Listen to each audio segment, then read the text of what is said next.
Hey guys, tonight we begin with something a little chillier. A time of ice, isolation, and incredible ingenuity. We're diving into what life was really like for the ancient Inuit people surviving temperatures that would kill most of us in hours. Forget the romanticized tales of noble ice hunters Hollywood sold you. The truth is, you probably wouldn't last a single day trying to survive at negative 84 degrees Fahrenheit.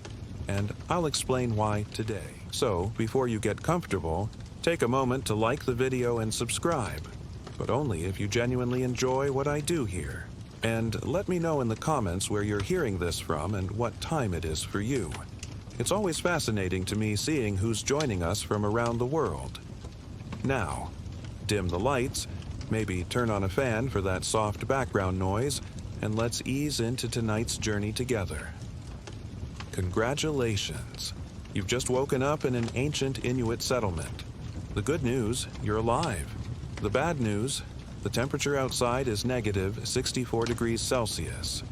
Your breath freezes instantly upon leaving your mouth, forming tiny ice crystals that float down to join the frost on your chin.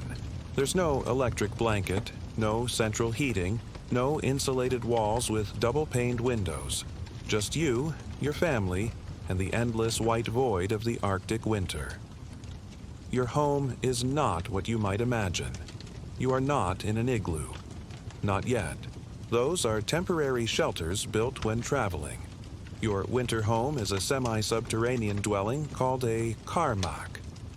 Half dug into the frozen earth, walls of stone, whalebone, and driftwood packed with moss and earth. Animal skins hang from the low ceiling. Not for decoration, for necessity. Every drop of melting ice they catch is one less drop landing on your sleeping platform. The ceiling is low, very low. This is not an aesthetic choice.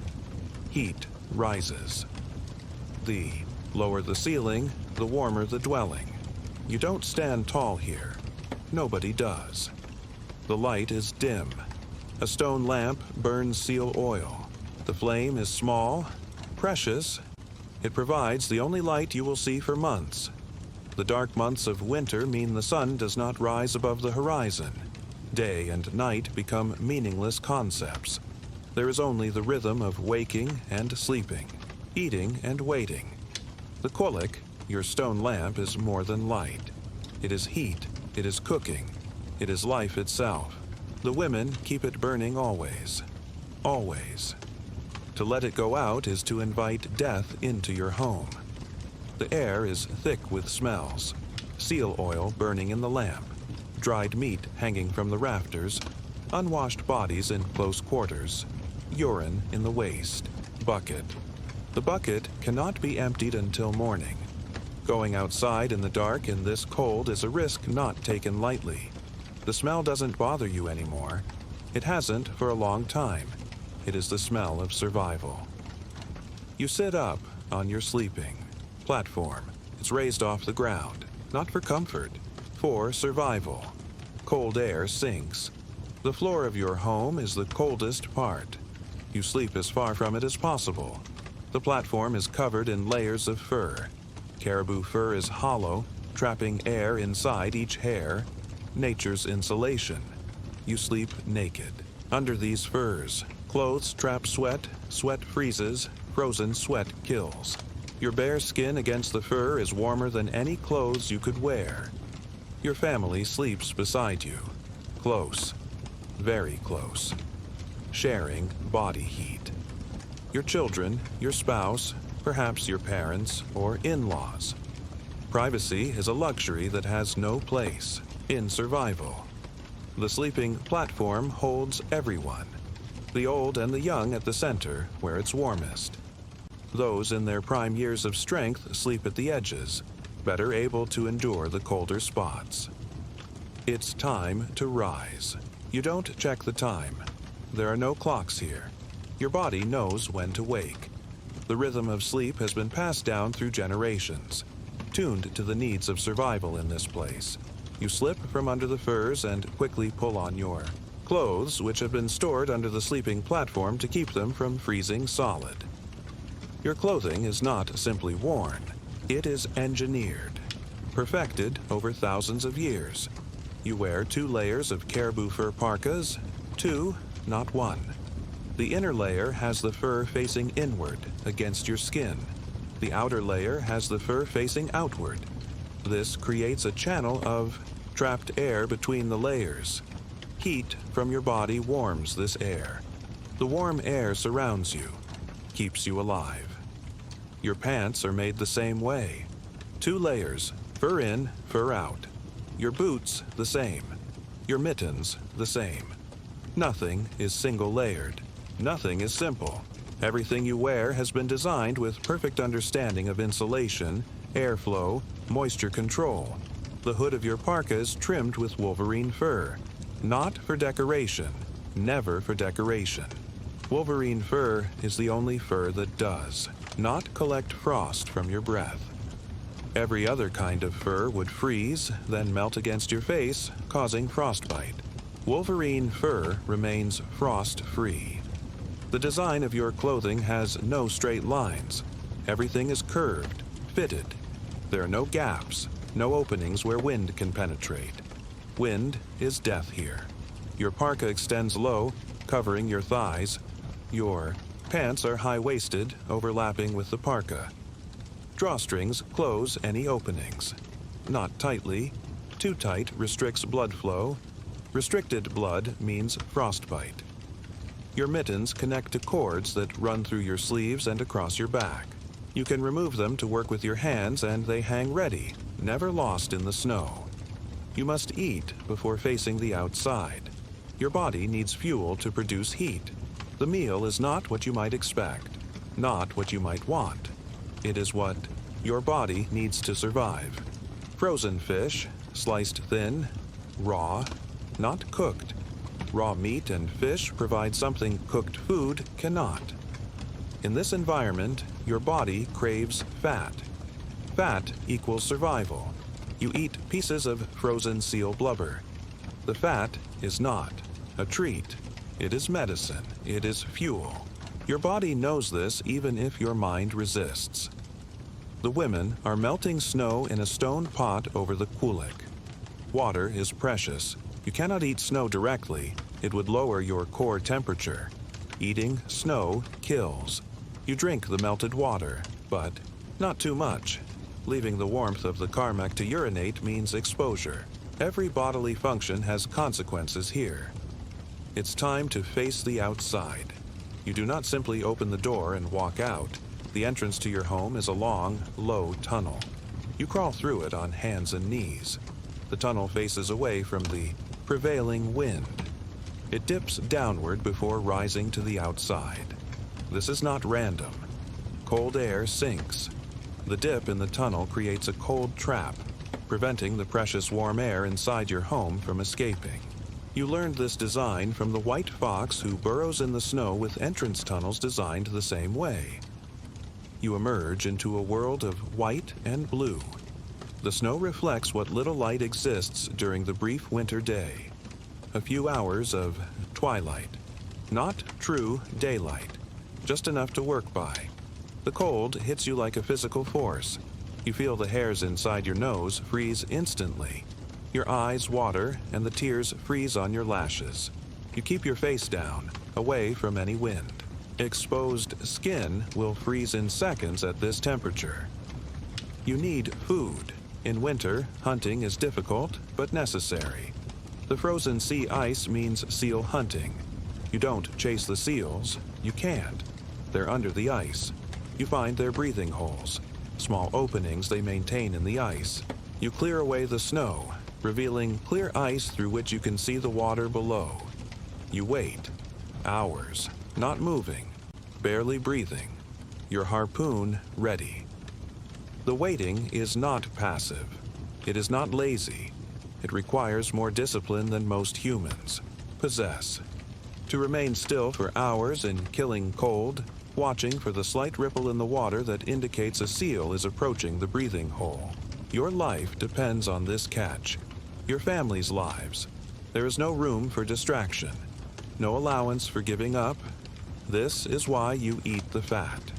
It allows you to generate heat while sitting motionless. You're wearing special snow goggles carved from bone or wood. They're not to protect from brightness. They're narrow slits that focus your vision, preventing snow blindness. Without them, the endless white would burn your eyes.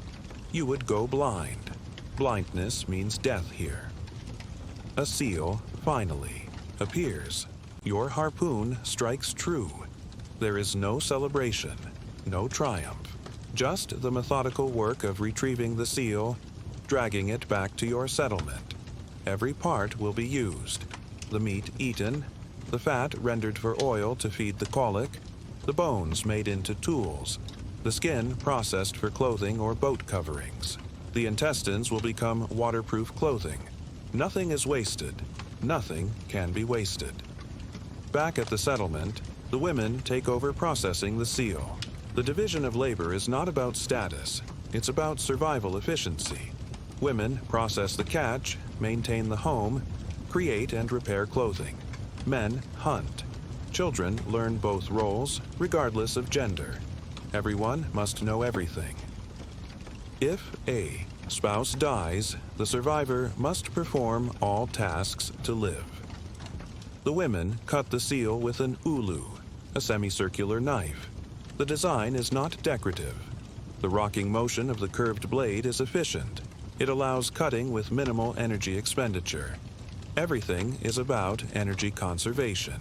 Calories spent versus calories gained. The equation of staying alive. You notice a family member's fingers turning white. Frostbite beginning. There is no panic. No rush to a hospital.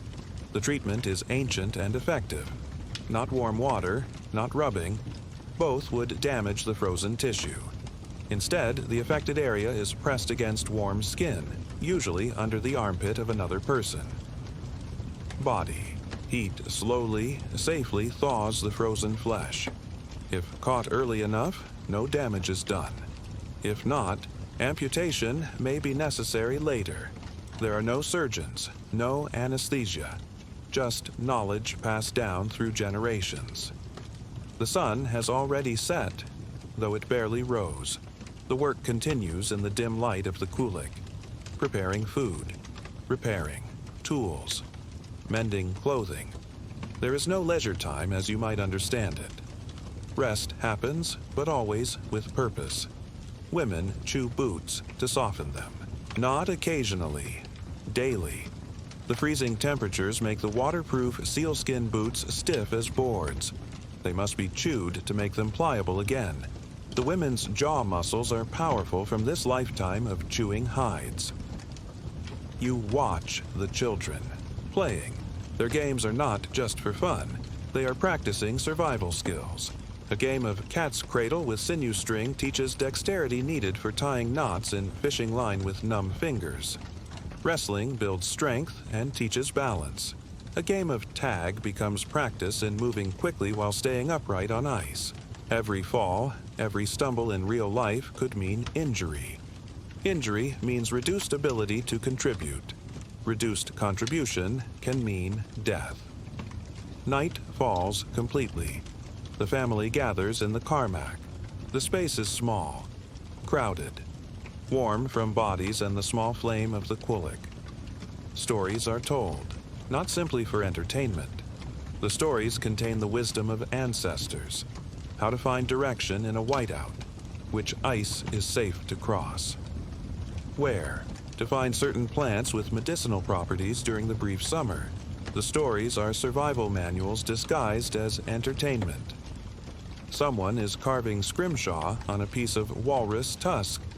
The images show hunting scenes, animals, spirit beings. This is not mere decoration. The carvings record information. Weather, patterns, animal migration, successful hunting techniques. Art and survival are not separate concepts here. It's time to sleep again. You remove your carefully designed clothing. Store it under the sleeping platform to keep it from freezing solid. Slip naked under the furs with your family members. Close. Sharing warmth. Your last conscious thought before sleep is not about tomorrow's challenges, not about the unending cold.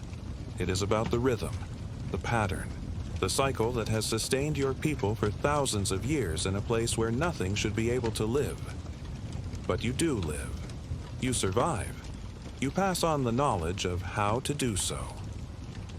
Morning comes, though the darkness remains. You wake to the same routine, the same needs, the same solutions refined over countless generations. You eat, you dress, you face the cold. You live another day in a place that wants you dead. The cold never leaves your thoughts. It is always present, always waiting. You do not hate it, you do not fear it. You respect it, you understand it. You have made peace with it. The cold is not your enemy. Ignorance is, carelessness is, pride is, the cold simply is. Like gravity, like time. A fact of existence to be worked with, not against. Today, you will build a temporary shelter. You and several men are traveling to a trading location. You will be away from the settlement for several days. This is when you build an igloo, not your permanent home, a travel shelter. The igloo is not made from blocks of ice. It's made from compressed snow. You use a long bone knife to cut blocks from the packed snow. The blocks are not uniform. They spiral upward, each one leaning slightly on the previous block. The final block is lowered from above, completing the dome. The construction takes less than an hour, not because it's simple, because taking longer means death from exposure. Your movements are precise, economical. The knowledge in your muscles is ancient, passed down through observation and practice. No written instructions, no blueprints, just the accumulated wisdom of 1,000 generations who survived to pass on their knowledge. Inside the completed igloo, you light a quillic brought from home. The small flame begins to melt the inner surface of the snow dome. You do not try. To prevent this melting, you encourage it. As the inner surface melts, the cold outside refreezes it. Harder, denser. Eventually, the inside of your igloo is lined with ice while the outside remains snow. The ice reflects heat back inside. The snow provides insulation. The temperature inside rises, not to what you might consider comfortable, but to survivable.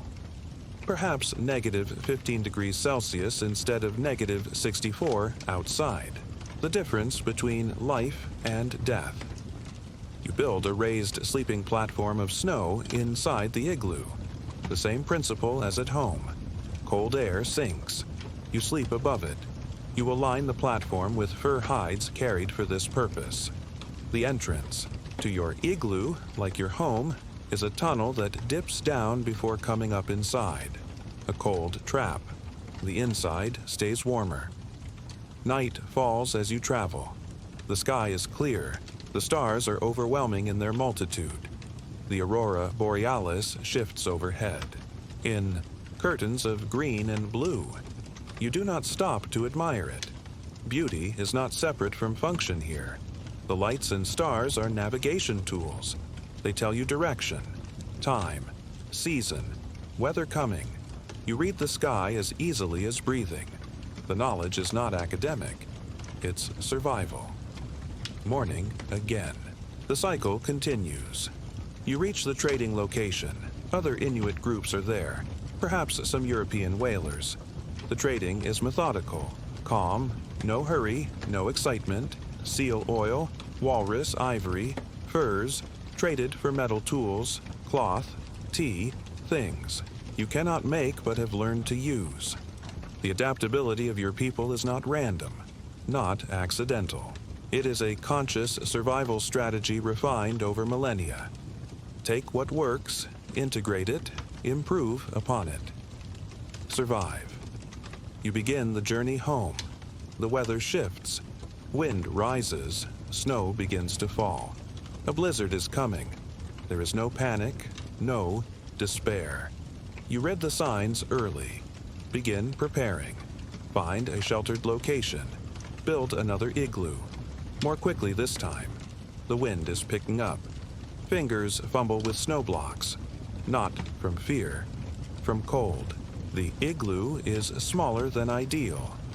No time for perfection. Survival only. Inside the hastily built shelter, you wait. The blizzard rages. The wind screams across the entrance tunnel. Some snow finds its way inside. You do not waste energy being annoyed. You calmly pack the gaps with more snow. The temperature drops further. You move closer together. Share body heat. No embarrassment, no discomfort at the proximity.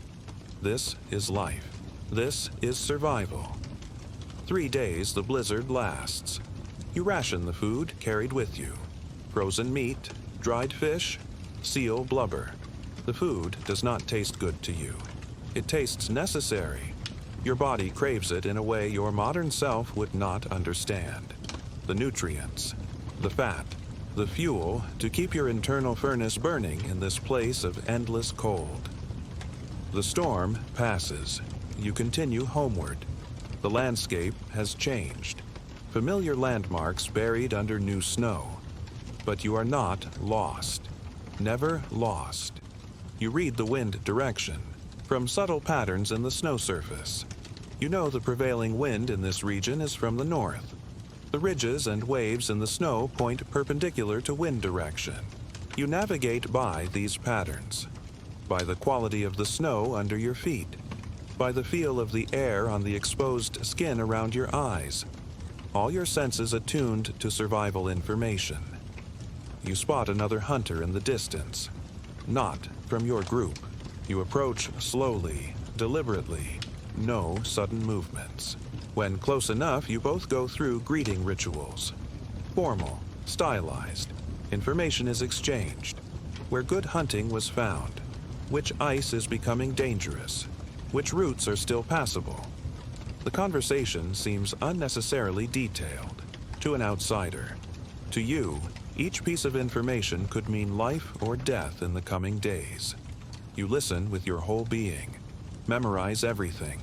This is the internet of your time. Knowledge shared across vast distances by word of mouth. You reach your settlement as darkness falls again. Your family does not rush out to greet you. They do not wave, call your name. The conservation of energy is too ingrained, too important. But you see the relief in their eyes. Feel it in the touch of hands as they help unpack the traded goods. Words are few. Necessary only. The understanding runs deeper than language. The cycle continues, day after day, season after season. The dark months of winter. The brief, frantic productivity of summer when the sun never sets. The transitions between, always the cold, always the calculations of survival. Energy in, energy out, risk versus reward. The mathematics of staying alive in a place that offers no forgiveness for mistakes. You learn to read the snow, not just for navigation, for hunting, for safety. There are dozens of words for snow in your language, not because your people are poetically inclined, because the differences are matters of life and death. Fluffy snow that will not support weight, crusty snow that will cut exposed skin, snow good for building, snow hiding thin ice, snow that drifts in particular patterns indicating good seal, hunting beneath. Each type has a specific name, a specific set of knowledge attached. You know them all, must know them all. Your people have lived in this region for thousands of years, not by accident, not by luck, by the accumulated knowledge of countless generations who observed, adapted, and passed on their wisdom. Nothing in your culture is without purpose. Nothing is purely decorative. Nothing is wasted. The efficiency is not cold or calculating. It is the highest form of respect for the reality of your environment. To waste is to dishonor the difficulty of obtaining anything of value here. Summer arrives. The brief, intense period of constant daylight. The rhythm changes but does not ease. Different food sources become available. Birds nest in the cliffs. Their eggs are collected. Not all eggs, never all. Some are left to hatch, to return next year. Sustainability is not a modern concept to your people. It is ancient wisdom. Take what you need. Leave the rest. Ensure there will be more in the future. Certain. Plants emerge in the brief warmth. Plants with vitamin C to prevent the scurvy that plagued European explorers. Your ancestors discovered these sources through observation, trial, and error. The knowledge passed down not in writing, but in practice, in shared meals, in stories about which plants to eat and when to gather them. Fish are caught in stone weirs built in streams. The design is simple but effective. Stones arranged to create a narrowing channel. Fish swim in with the current but cannot find their way out. The weirs are not permanent. When enough fish are caught, the stones are rearranged to let the rest pass. Again, sustainability. Again, the deep understanding that to take everything now means starvation later. You watch the children collecting bird eggs from cliff nests. They are fearless on the steep rock faces, their bodies small and light, perfect for the task. They are not forced to do this dangerous work. They are eager. Contributing to survival gives purpose, status, belonging, the Western concept of sheltering. Children from all danger is foreign here. Children learn risk assessment by taking measured risks, by feeling fear and working through it, by understanding consequences. The constant daylight of summer means work without end, preserving food for winter, repairing homes damaged by winter storms, making new tools, new clothing. There is no concept of weekend, no vacation, just the rhythm of what needs doing, and the satisfaction of doing it well. Sleep comes when necessary, not by schedule. The sun circling overhead rather than rising and setting creates a different relationship with time, a continuous flow rather than discrete days. Summer brings mosquitoes, swarms of them. Thick clouds rising from the tundra, another survival challenge. Your clothing protects most of your body. For your face, you use mosquito guards made of caribou hair sewn to a band around your head. The hair creates a veil that keeps the insects away from your eyes, nose, mouth. Some fat mixed with soot is rubbed on exposed skin. Not pleasant, but effective. The mosquitoes are not merely annoying. In these numbers, they can drive caribou mad, sending them running off cliffs. They can do the same to humans if proper precautions aren't taken. The seasons turn again. Summer fades to fall. The preparation for winter intensifies. Food is cached in stone structures. Meat is dried. Fish frozen. Berries preserved in seal oil. Clothing repaired and reinforced. Every activity has purpose. Everything is about the coming cold, the coming dark, the calculations of survival through another winter. You don't consider your life harsh. You don't know any other way. This is simply life. The adaptations, the knowledge, the continuous awareness of your environment, these are as natural to you as checking a smartphone is to someone in the 21st century. Different tools, different challenges, same human ingenuity. Winter returns. The cycle begins again. The darkness, the cold, the waiting and watching, the careful conservation of everything valuable, heat, food, energy, time. Life continues in one of the most hostile environments on Earth, not through conquest of nature, through perfect adaptation to it, through harmony with its rhythms and requirements. You sleep under furs in your karmak. The quillik burns low. Outside, the temperature is negative 64 degrees Celsius. Cold that would kill unprotected. Humans in minutes. But you are not unprotected. You are wrapped in the knowledge of ancestors, in the perfect adaptations of thousands of years. in the harmony of a people who learn to survive not by fighting the cold, but by understanding it completely. The harshness shapes everything: your philosophy, your spirituality, your social structures. All reflect the requirements of survival. Sharing is not charity. It's survival insurance. Today, you share with those who have less. Tomorrow, when your hunt fails, they will share with you. The cooperation is not idealistic. It's practical, pragmatic. The only way to survive in a place where no individual can make it alone. Your spiritual beliefs center on maintaining proper relationships with animals, with the land, with each other. Proper relationship means respect, taking only what's needed, using everything taken, acknowledging the sacrifice of the animals that feed you, clothe you, provide tools and shelter. This is not abstract environmentalism. It's concrete survival strategy. If you offend the spirit of the seal by wasting its gift, the seals may not offer themselves to your hunt in the future. Tales are told in the dark months. Long, complex stories that take many nights to complete. The repetition is intentional, necessary. The stories contain survival information coded in narrative. How to read weather signs, where to find game in scarce times, which ice formations signal danger. The stories are entertaining. Children listen eagerly, but they are also education. Survival manuals passed orally. Information vital to life, preserved in memory through repetition, rhythm, and relevance.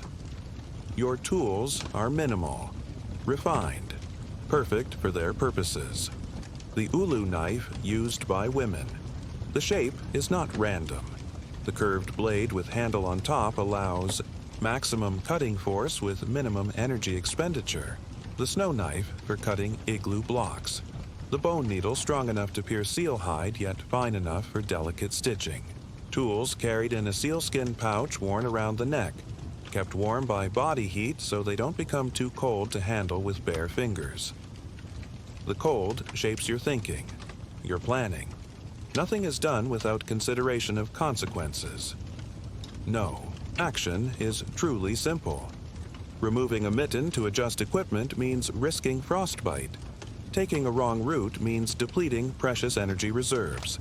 Failing to properly dry your clothing means inviting hypothermia. Every decision calculates risk versus necessity. This is not anxiety, it's awareness. Consciousness applied to survival. Your language reflects the environment. Detailed vocabulary for types of snow, for ice conditions, for wind patterns, for animal behaviors. The precision is not academic interest. It's survival necessity.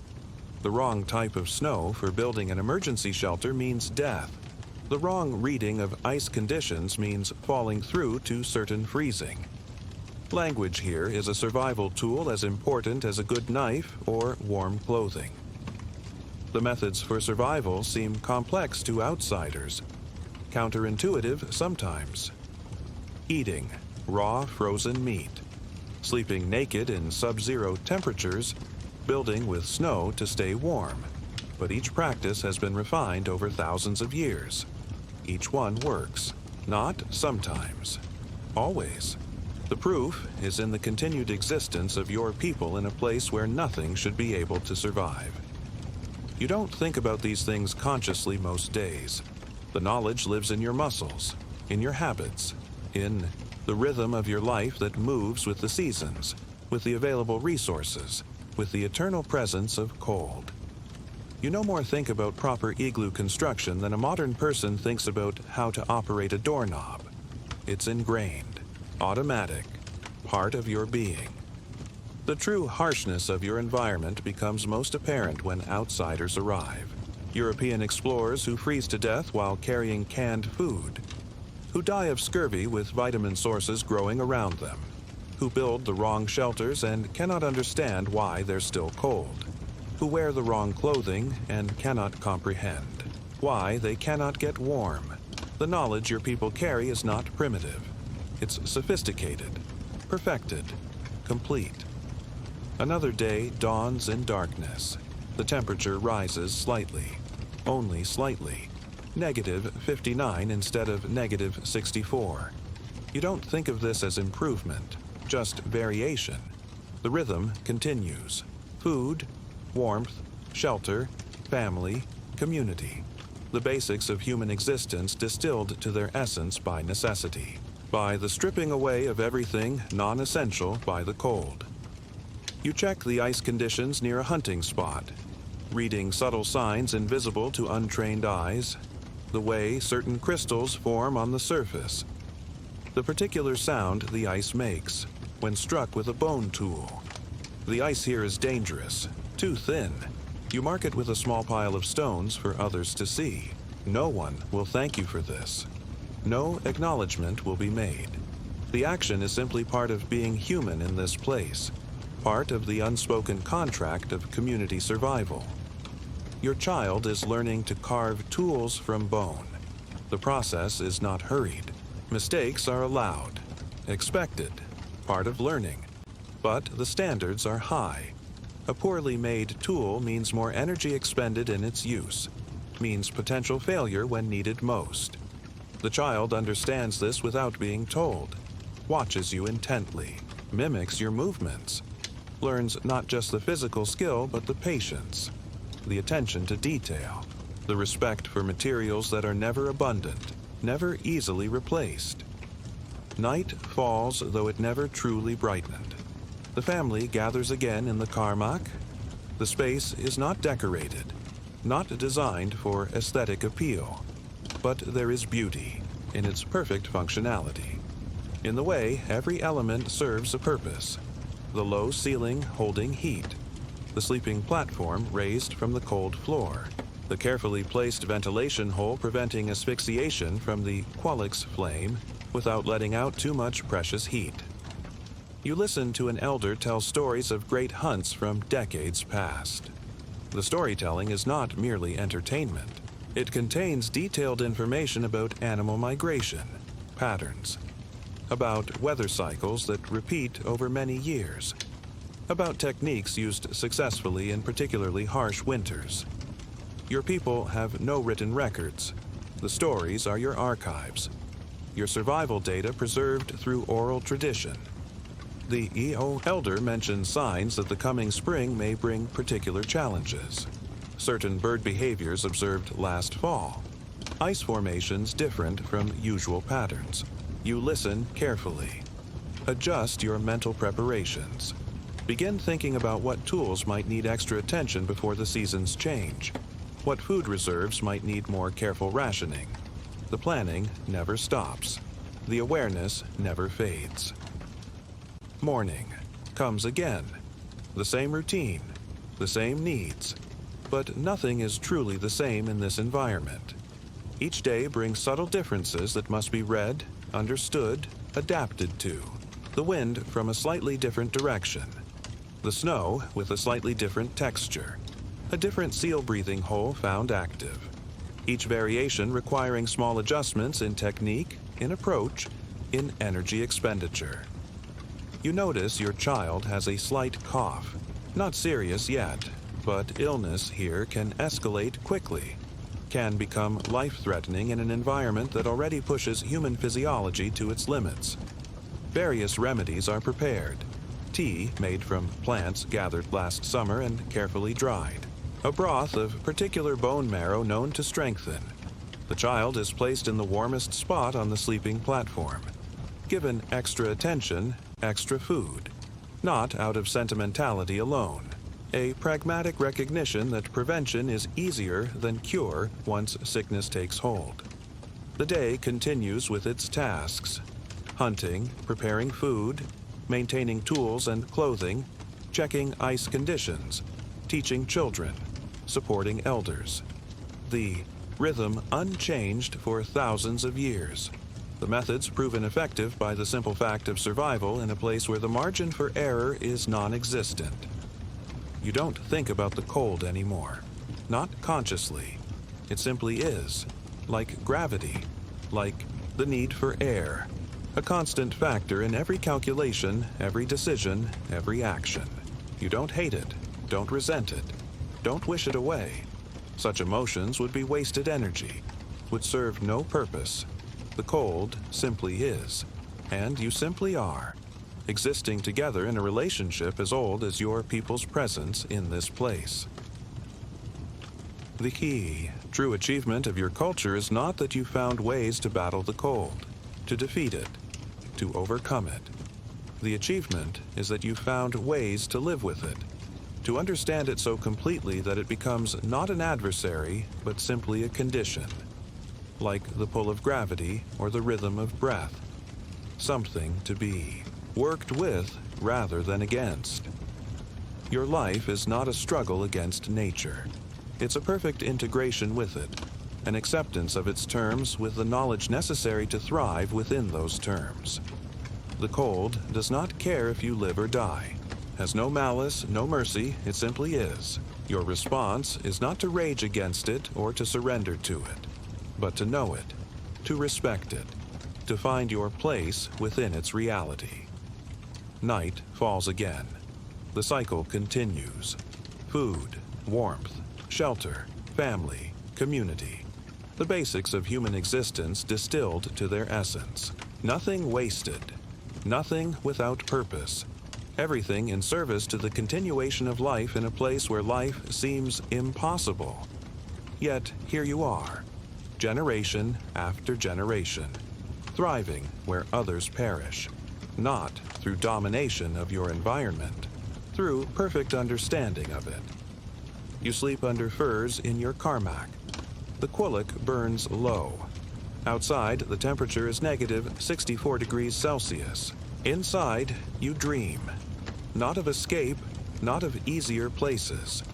You dream of a good hunt tomorrow, of your child growing strong, of spring returning in its time, of the continuation of the cycle that has sustained your people in this place of ice and darkness for thousands of years.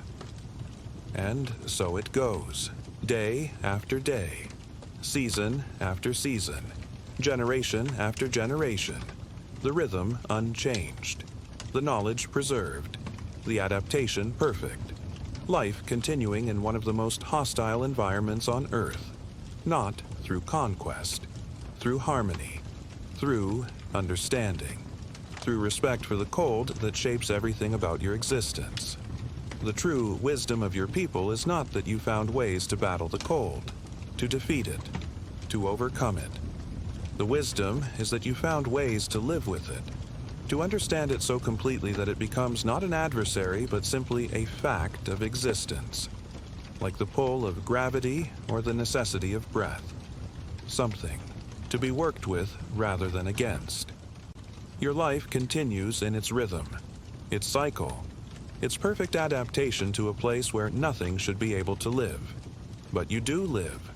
Your people live, have lived, will continue to live, not through technological dominance of your environment, through perfect understanding of it, through respect for its realities, through harmony with its requirements. And that is the deepest lesson of the ancient Inuit way of life. Not that humans can survive anywhere through force of will, but that survival comes through understanding, through adaptation, through harmony with the reality of your environment, whatever that environment might be. The cold simply is, and you simply are, existing together in a relationship as old as human presence in this most challenging of places. The seasons continue, their endless cycle. Another spring approaches. The days grow longer, though the cold remains. Different tasks emerge with the changing light. Different challenges, different resources. The rhythm shifts, but never stops, never eases. There is no vacation from survival, no break from the constant awareness of what must be done to continue living. You begin preparations for the spring hunt, checking equipment that has been stored through winter. The kayak frame needs minor repairs, lashing redone with sinew that has been carefully preserved. the waterproof covering of seal skin inspected for any damage. Any tear, any weakness could mean disaster when hunting in frigid waters. Your life depends on this inspection being thorough, being perfect. The kayak itself is a marvel of engineering, perfectly balanced, perfectly designed for its purpose. The shape allows movement through rough waters with minimal effort. The closed deck keeps water out even if waves wash over. The design has been refined over countless generations.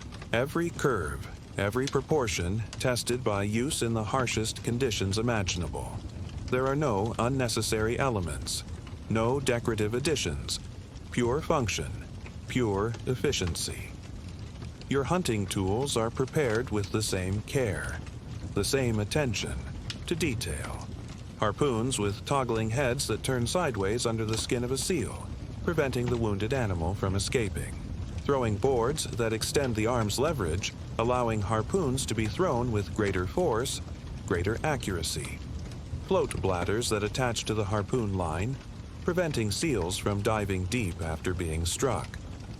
Every component has purpose. Every design element solves a specific problem of hunting in this environment.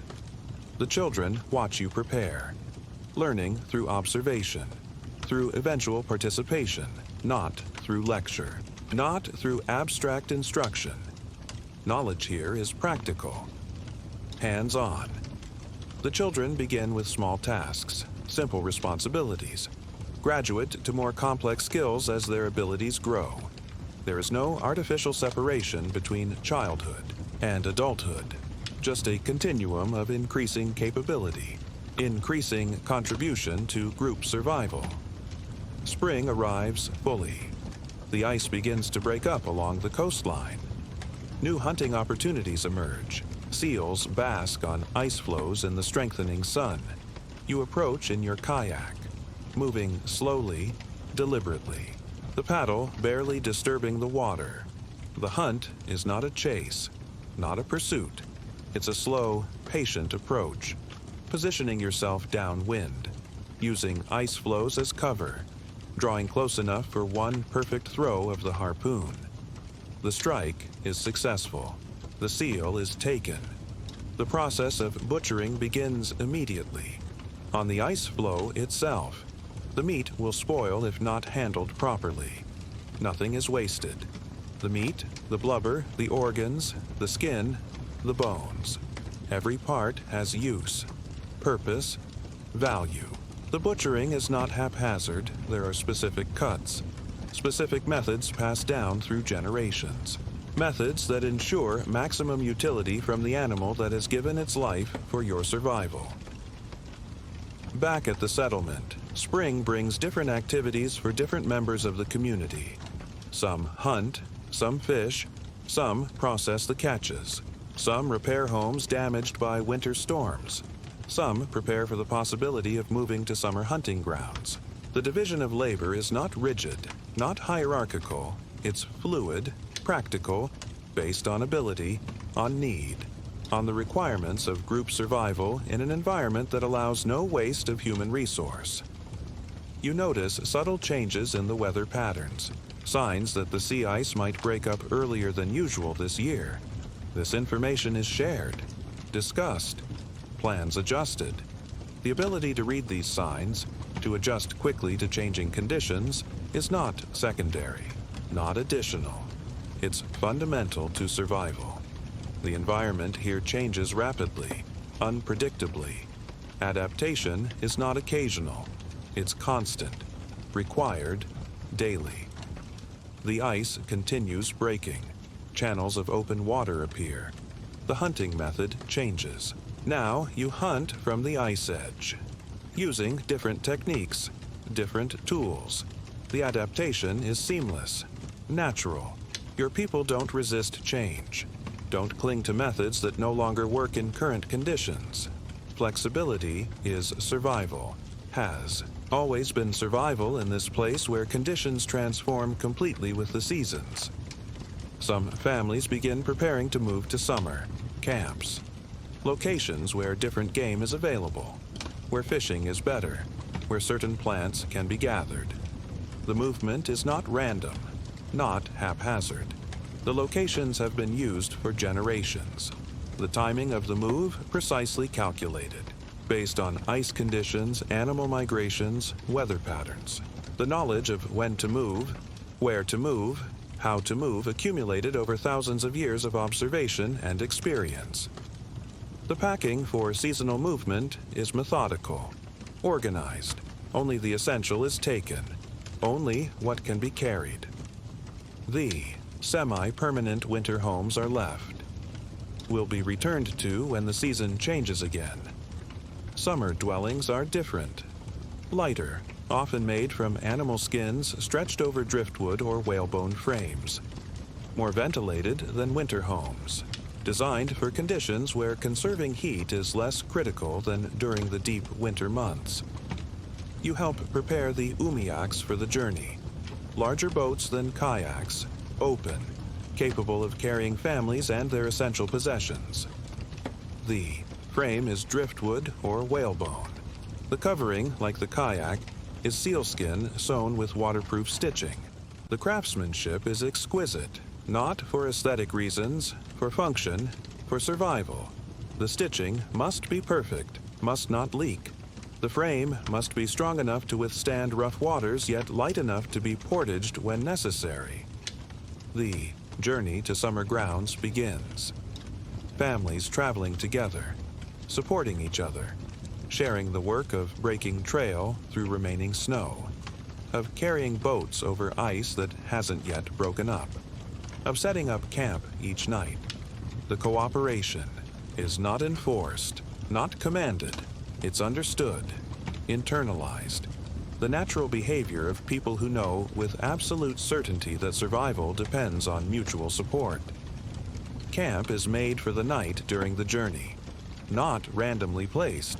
Specific locations are chosen, protected from wind, near fresh water if possible, on slightly elevated ground to stay dry if sudden snowmelt causes flooding. These considerations are not discussed at length, not debated. They're automatic, part of the ingrained knowledge of survival, passed through generations. Morning comes. The journey continues. The children do not complain about the difficulty. Do not ask when you will arrive. They have absorbed the rhythms of their culture. Understand that movement happens when necessary, stops when necessary, continues as long as necessary. Their games incorporate the very skills they'll need for survival. Their play is not separate from learning. It is learning, disguised as play. Summer grounds are reached, not a random location, a specific place used by your ancestors for generations, known to have reliable fishing, good hunting, particular plants that can be gathered. The location is not marked on any map, not recorded in any written form. It exists in the collective memory of your people, in the knowledge passed orally through stories, through sharing of experience, through the yearly rhythms of return and departure. The summer dwellings are erected, skin tents, different from winter homes, adapted to different needs. Ventilation more important than heat retention in the brief summer months. The location of each dwelling is not random. The arrangement of the camp follows patterns refined through generations. Cooking areas downwind of sleeping areas. Waste disposal located to avoid contaminating water sources. Every aspect shaped by practical consideration, by the accumulated wisdom of survival. Summer brings different foods, different hunting methods, different tools. Fish are caught in stone weirs built in streams. Birds are hunted with specialized tools. Bolas for birds in flight. Small weighted nets thrown with precision. The tools are not complicated, not mechanically complex. They are elegantly simple, perfectly designed for specific purposes.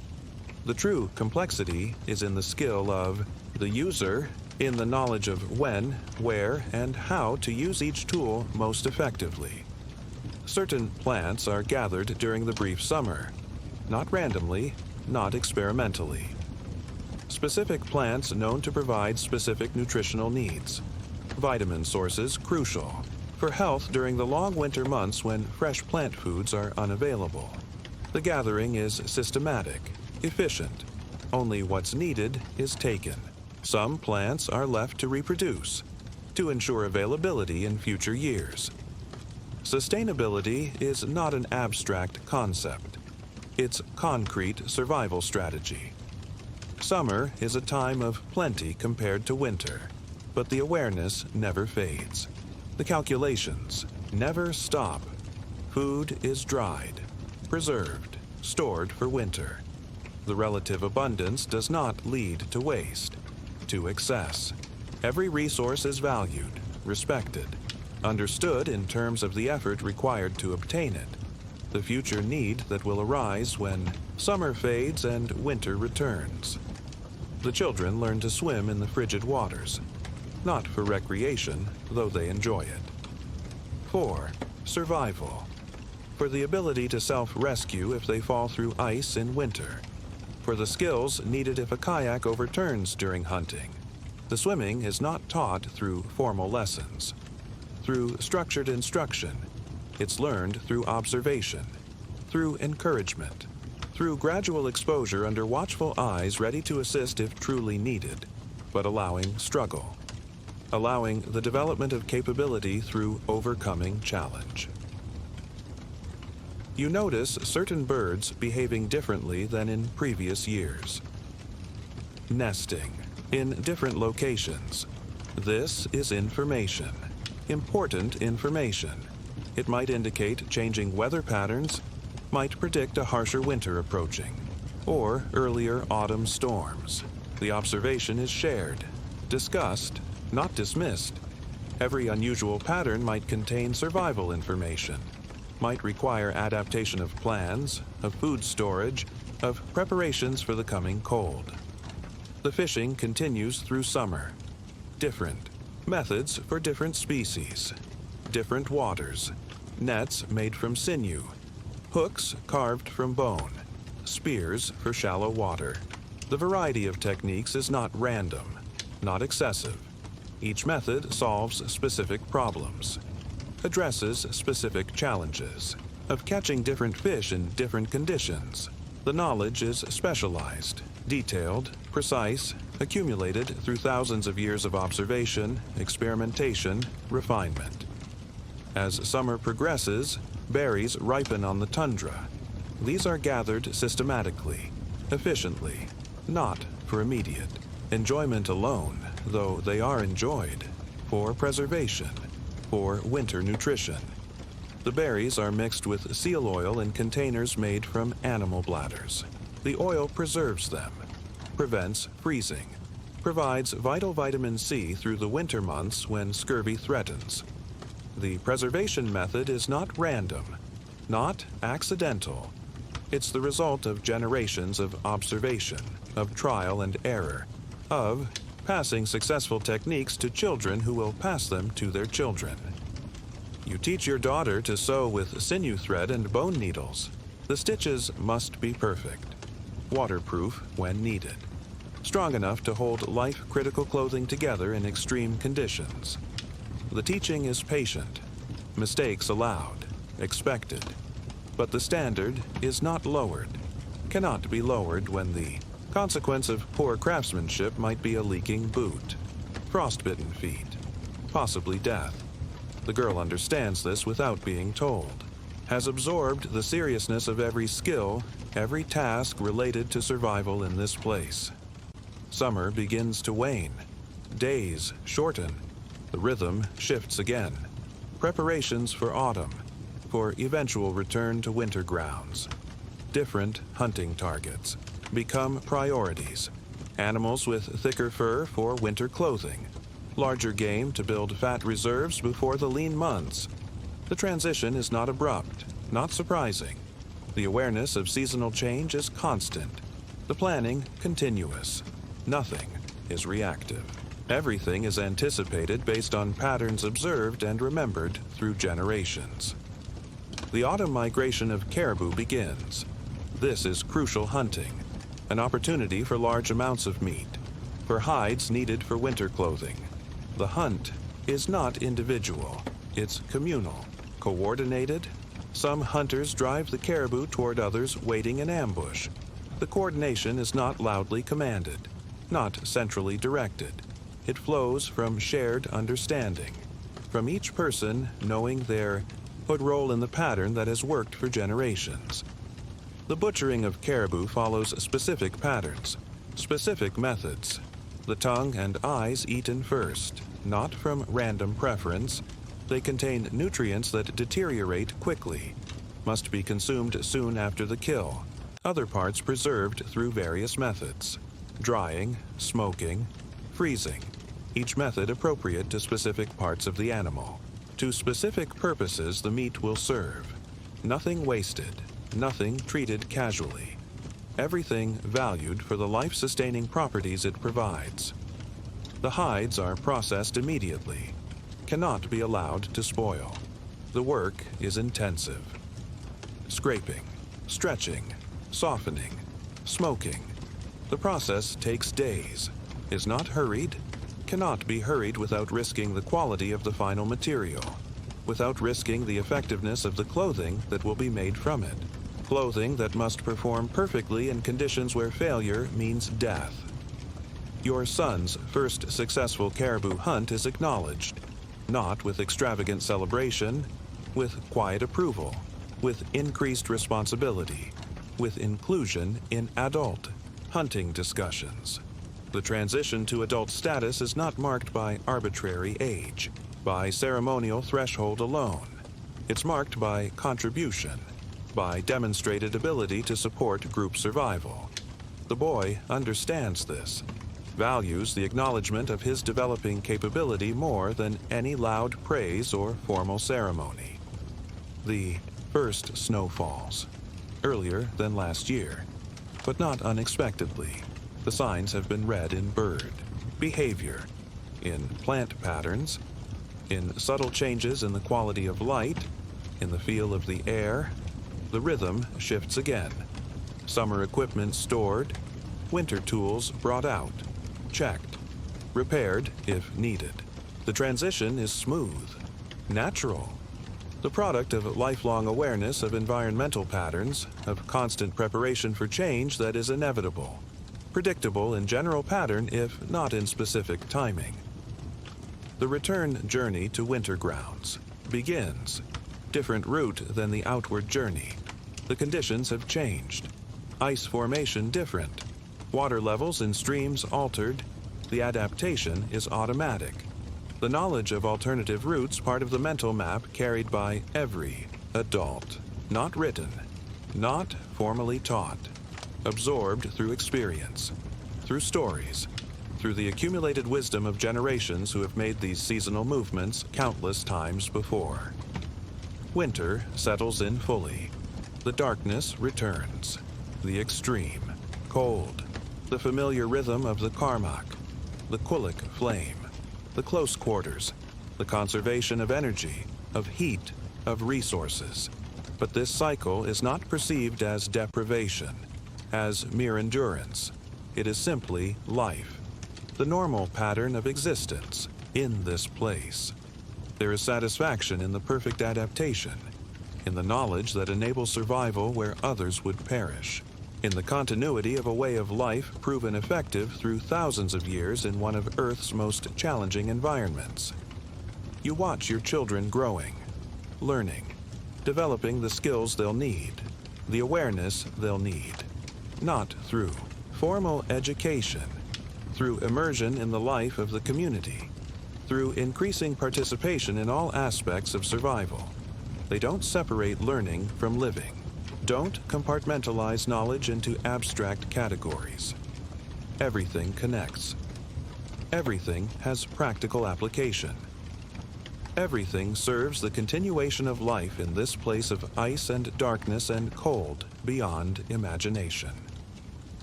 The winter deepens. The familiar routines continue.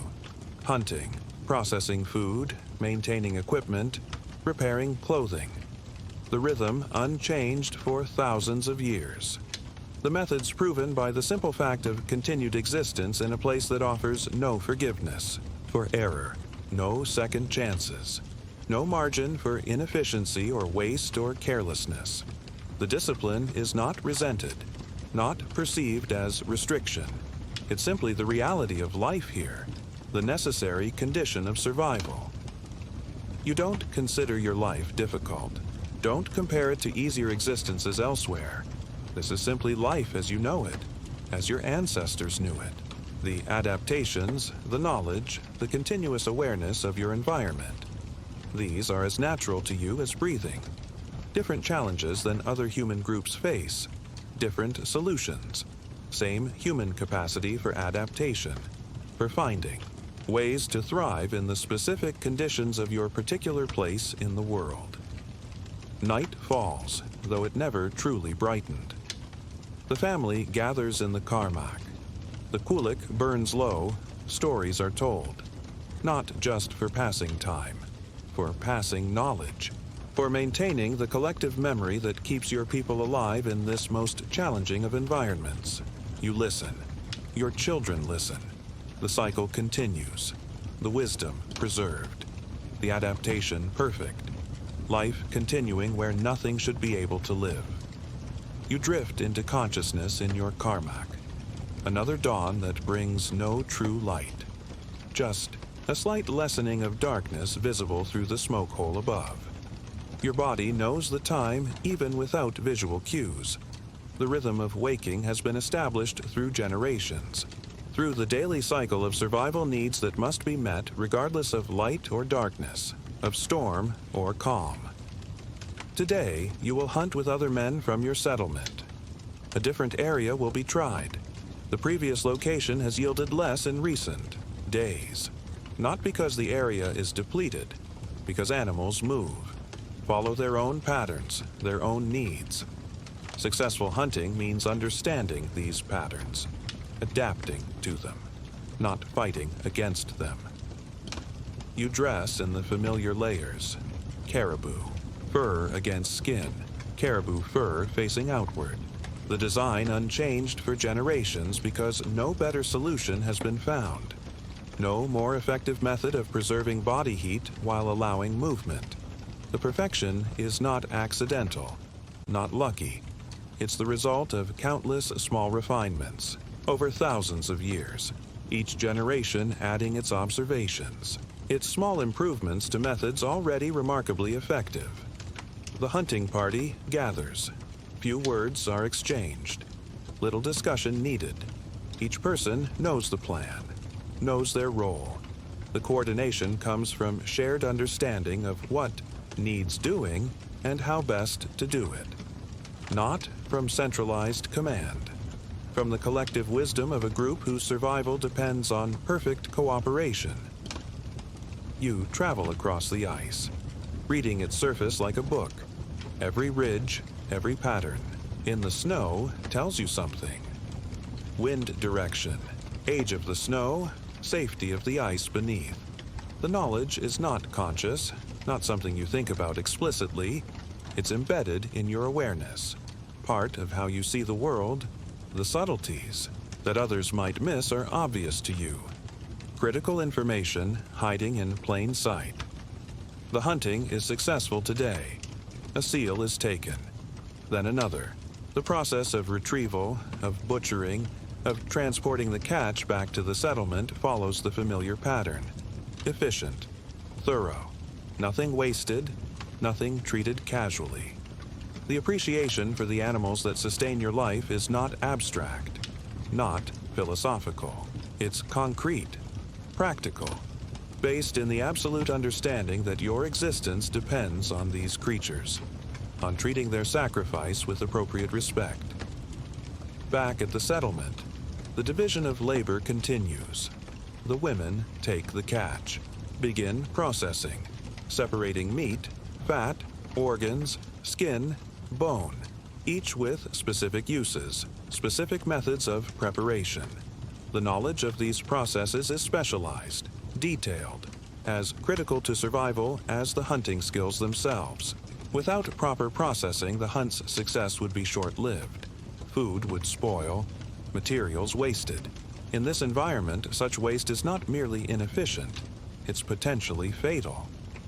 You help repair another hunter's equipment damaged during the day's activities, not because you were asked, because it needs doing. The repair benefits the group's survival, increases collective capability.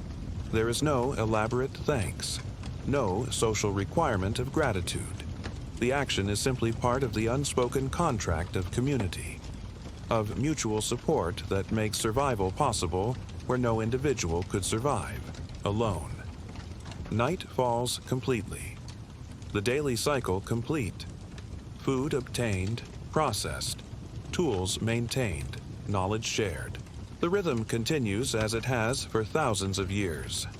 Not unchanging, adapting when necessary, incorporating new techniques, new materials when they prove useful, but maintaining the core wisdom that allows human life to continue in this most challenging of environments.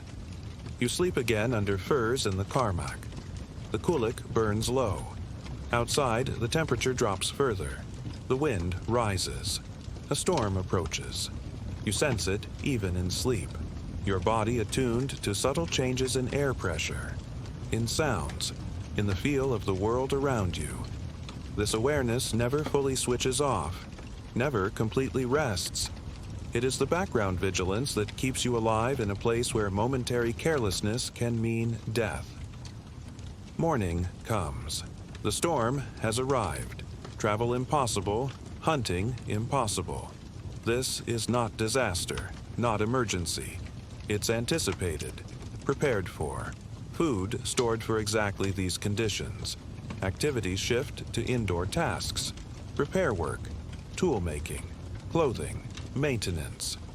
The storm is not an interruption to life, just a different phase of it, requiring different activities, different focus. The adaptation is smooth, natural, part of the rhythm that has sustained your people in this place for thousands of years. You work on a new harpoon head, carving it from walrus ivory. The design is precise, specific. The toggle mechanism that turns sideways under the skin of a struck seal, preventing escape. The attachment point for the line. The balance that ensures true flight when thrown. Every aspect refined over countless generations. The knowledge of exactly how it should look, how it should function, lives in your muscles, in your memory, not from diagrams, not from written instructions, from observation, from practice, from the accumulated wisdom passed from hand to hand, eye to eye, through thousands of years of survival in this place. The storm continues for days. You remain productive, focused. The forced confinement is not seen as restriction, as limitation. It's simply a different phase of the seasonal cycle, requiring different activities, different energy expenditure. The rhythm adapts but doesn't break. The knowledge of how to use this time effectively is as much a part of your survival strategy as knowing how to hunt, how to build shelter, how to make clothing. The storm passes. The familiar cycle resumes. Hunting, processing, maintaining, teaching, learning.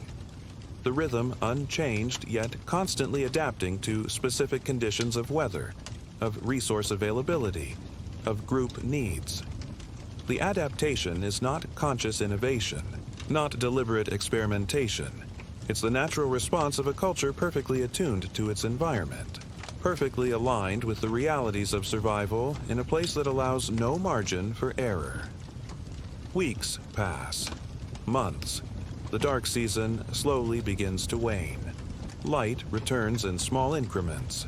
The rhythm shifts again. Different hunting opportunities emerge. Different challenges, different solutions. The cycle of seasons has turned again, as it has for countless generations before, as it will for countless generations to come. Your people moving with these cycles, not fighting against them, not attempting to control them, finding your place within them, your balance, your harmony with the reality of this most challenging of environments. You watch, your children absorbing the knowledge that will keep them alive. That will allow them to pass this knowledge to their own children someday. The learning is not separate from living, not compartmentalized into designated times or places. It's constant, integrated into every activity, every moment. The education is not abstract, not theoretical. It's practical, immediate, directly applicable to the concrete challenges of survival in this place of ice and darkness and cold beyond imagination. The cycle continues, season after season, year after year, generation after generation. The knowledge, preserved, refined, adapted when necessary. The wisdom accumulated through thousands of years of observation, of trial and error, of passing successful techniques from parents to children. The result is not mere survival. It's a way of life perfectly suited to one of Earth's most challenging environments, a culture that thrives where nothing should be able to live.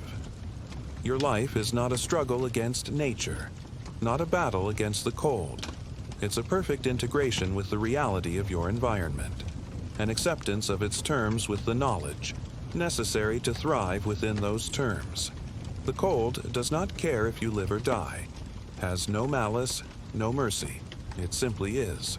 Your response is not to rage against it or to surrender to it, but to know it, to respect it, to find your place within its reality. And that is the deepest wisdom of the ancient Inuit way of life.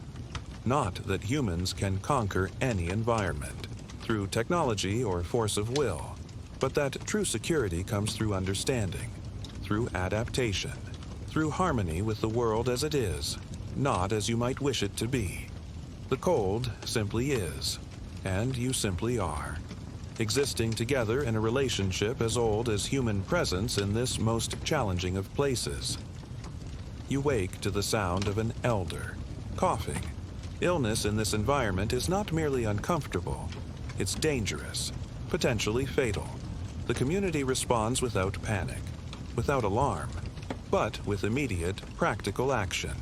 Special broths are prepared. The elder is given the warmest spot in the karmak. Healing practices passed down through generations are employed, not with blind faith, with practical understanding of what has worked before, what might work now. There are spiritual elements to the healing, rituals performed, words spoken, songs sung, but these are not separate from practical action, not replacements for physical care. They are integrated components of a holistic approach to maintaining life in this place where life is always precarious.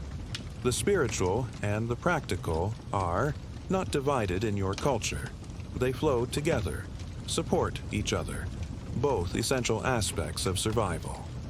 The healing knowledge, like all crucial knowledge in your culture, is not specialized to only a few individuals, not monopolized. It's distributed throughout the community. Everyone knows the basic treatments, the basic rituals.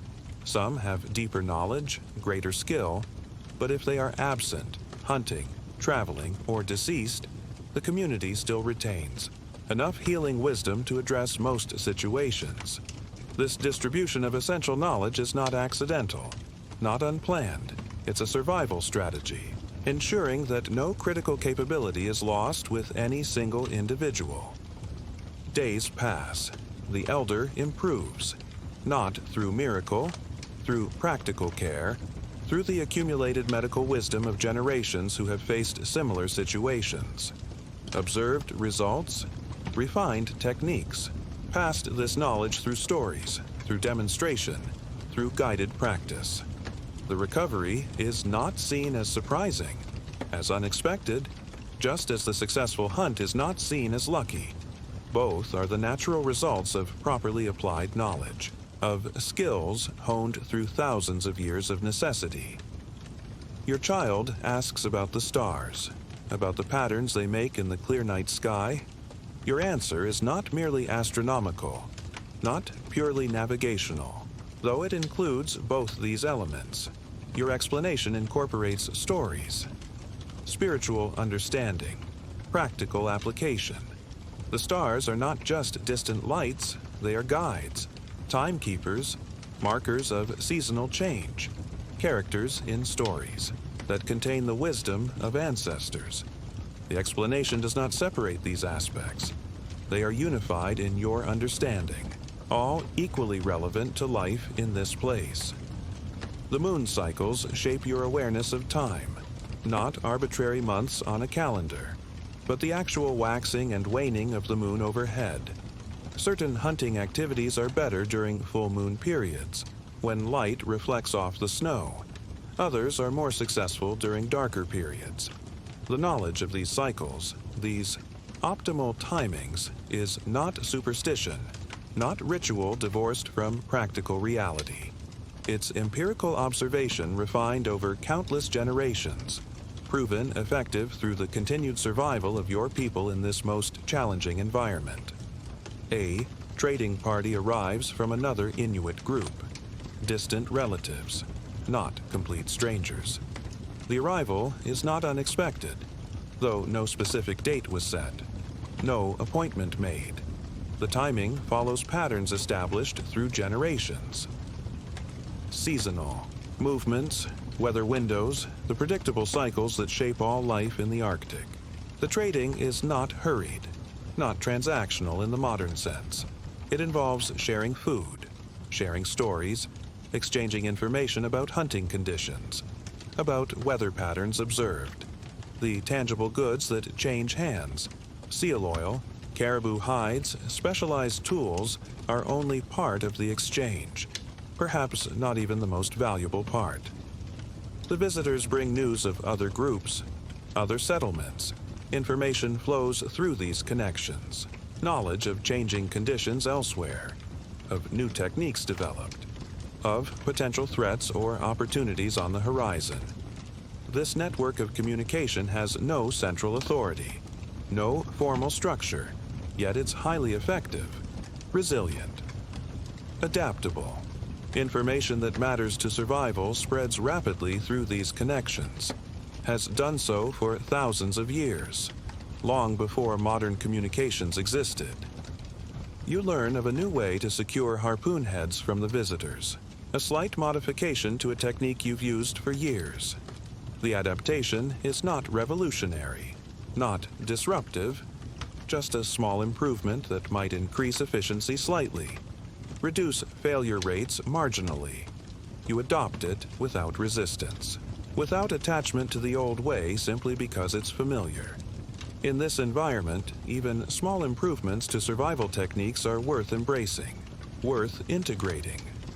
The openness to refinement, to adaptation, is not modern innovation culture. It's ancient survival strategy. The visitors stay for several days. The hospitality is not a social nicety, not a cultural formality that could be dispensed with if inconvenient. It's a survival mechanism, a way of ensuring that no one traveling in this harsh environment is without shelter, without food, without the support needed to survive. Today, you provide this support. Tomorrow, traveling. Yourself, you may need to receive it. The mutual aid is practical, reciprocal, essential in a place where isolation can mean death. Eventually, the visitors depart, continuing their seasonal round, their own pattern of movement in harmony with the environmental conditions, the available resources, the necessary activities of survival in the Arctic. You have gained from their presence new information, refined techniques, strengthened connections that might prove crucial in times of scarcity or emergency. They have gained similarly from you. The exchange is not charity, not altruism in the abstract. It's practical mutualism, the foundation of survival for all human groups in this most challenging of environments. Your daily rhythm resumes after the departure: hunting, processing, maintaining, repairing, teaching, learning. The cycle unchanged yet constantly adapting to specific conditions of weather, of resource availability, of group needs. The adaptation is not conscious innovation, not deliberate experimentation most of the time. It's the natural response of a culture perfectly attuned to its environment, perfectly aligned with the realities of survival in a place that allows no margin for error. A polar bear is spotted near the settlement. This is not cause for panic, not unexpected, but it requires response. Careful, coordinated response. The bear is not evil, not malicious, just another creature attempting to survive in this harsh environment. Sometimes taking seals that humans also hunt, sometimes posing direct threat to humans themselves. The relationship is not one-sided, not simply predator and prey. It's complex. Mutual awareness, mutual respect, mutual caution. Hunters prepare to drive the bear away from the settlement. Not with shouting, not with chaotic action. With calm, deliberate movement.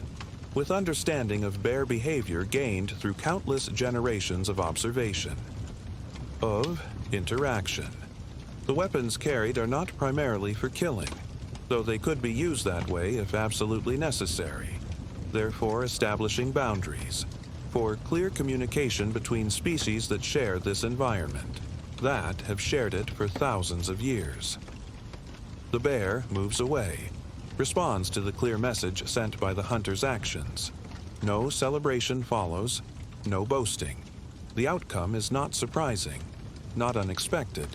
It's the natural result of properly applied knowledge, of right relationship between human and bear maintained through generations of accumulated wisdom. The encounter is noted, discussed, added to the community's understanding of bear patterns, bear behaviors, the knowledge continuously refined, continuously updated. Your child's first successful sewing project is completed. A small pouch for carrying tools. The stitches are not perfect, not as even as an adult's would be, but they are functional, secure. The praise offered is measured, realistic, acknowledging the achievement while noting areas for improvement. The standards are not lowered for the child. Cannot be lowered in an environment where functional failure of clothing or equipment can mean injury, can mean death. The child understands this, has absorbed it through observation, through the measured responses of adults to all efforts, all achievements. Excellence is not praised extravagantly. Failure is not condemned harshly. Both are seen as natural parts of the learning process, of the continuous refinement of skills essential to survival. The child is not hurt by the measured response, not discouraged, understands its place in the pattern of growth toward capability, toward adult contribution to community survival. Another storm approaches. The signs are read in cloud formations, in wind patterns, in the behavior of animals, in the feel of the air. The warning comes with ample time for preparation, not because the storm has been forecast by meteorologists, because your people have observed storms for thousands of years, have identified the subtle precursors, the early indicators that allow proactive response rather than reactive emergency management. Preparations are made calmly, methodically, extra food brought into dwellings, equipment secured, travel plans adjusted. The response is not panic, not rushed emergency action. It's the smooth implementation of patterns established through countless similar situations faced by countless generations before you. The adaptation, so practiced, so internalized, that it hardly requires discussion. Each person knows what needs doing, does it. The collective preparation flowing from shared understanding of the coming challenge and how best to meet it. The storm arrives. Fierce. Temperatures dropping even lower than the already extreme cold. Wind driving snow horizontally, creating whiteout conditions where visibility extends no further than an arm's length. Inside the Carmack, the familiar rhythm continues. The Kulik burns low but steady. Activities shift to those suitable for confinement, for extended periods indoors. The storm is not an interruption to life, just a different phase of it, requiring different activities, different focus. Stories are told during the storm, long narratives that might take days to complete. The stories serve multiple functions simultaneously: entertainment during confinement, education for the young, reinforcement of cultural values, transmission of practical survival knowledge embedded in narrative. The stories are not frivolous, not mere distraction. They're essential vehicles for maintaining the collective wisdom that keeps your people alive in this most challenging environment. You listen to an elder recount the great famine that occurred when he was young. The narrative is not dramatic, not emotionally charged. It's factual, detailed, focused on what was done, what worked, what failed, what was learned. The story contains practical information about alternative food sources, about rationing techniques, about cooperative distribution of scarcity. Information that might save lives if similar conditions arise again. The knowledge preserved not in writing, in memory, in story passed from generation to generation. The storm continues for days. Food supplies are adequate, not abundant, never abundant, but sufficient. The distribution is equitable, not equal in the mathematical sense, based on need, on contribution capability, on age. The young and the old given priority because their bodies have less reserve, less ability to withstand deprivation. This is not sentimentality, not abstract humanitarianism. It's practical survival strategy. Preserving the future through the young, preserving the wisdom of the past through the old, maintaining the complete circle of knowledge and capability necessary for group survival. Eventually, the storm passes. The world outside transformed. Snowdrifts where there were none before. Familiar landmarks obscured. Routes altered. The adaptation begins immediately. New paths established. New hunting areas identified where game might be found based on how the storm has affected the environment. The adjustment is not resisted, not resented. It's part of the continuous adaptation that defines life in the Arctic. That has defined it for thousands of years. That makes survival possible where it should not be. A hunting party from your settlement fails to return when expected. This is noted, discussed calmly, options considered, not with panic, with practical assessment of possible scenarios, of appropriate responses. A search is organized, not randomly, not emotionally, following established patterns refined through generations of similar situations. The most likely routes checked first, the most probable shelter locations. The search methodical, efficient, based on deep understanding of how experienced hunters would respond to changing conditions, to unexpected challenges. The missing hunters are found. Their delay caused by unusually good hunting that took them further from the settlement than planned. The searchers are not angry about the presumed unnecessary effort. The successful hunters not defensive about causing concern. Both responses would waste energy on emotion that serves no practical purpose. The situation is simply noted, information exchanged, lessons integrated into the collective understanding for future reference. The adaptation continuous, the learning never ending. Your hands show signs of frostbite after the search. Not severe, early stages only. The treatment begins immediately, not with dramatic urgency, with calm, practiced response. The affected areas are not exposed to direct heat, not rubbed or massaged. Such treatments would cause further damage. Instead, the frozen tissue is slowly, gently warmed through contact with unfrozen skin, usually under the armpit of another person. The treatment is not modern medical technology. It's ancient understanding of how the body works, of how cold injuries progress, of how they can be addressed if caught early. The hands heal without lasting damage, not through luck, through proper application of knowledge refined over countless generations of living with extreme cold, of treating its inevitable effects on human tissue. The recovery is not seen as remarkable, as unexpected. It's the natural outcome of right action based on right understanding, the same principle that governs all aspects of survival in this most challenging environment. Spring approaches again, the light returning more strongly each day. The rhythm shifts once more. Different activities, different focus, the cycle continuing, as it has for thousands of years.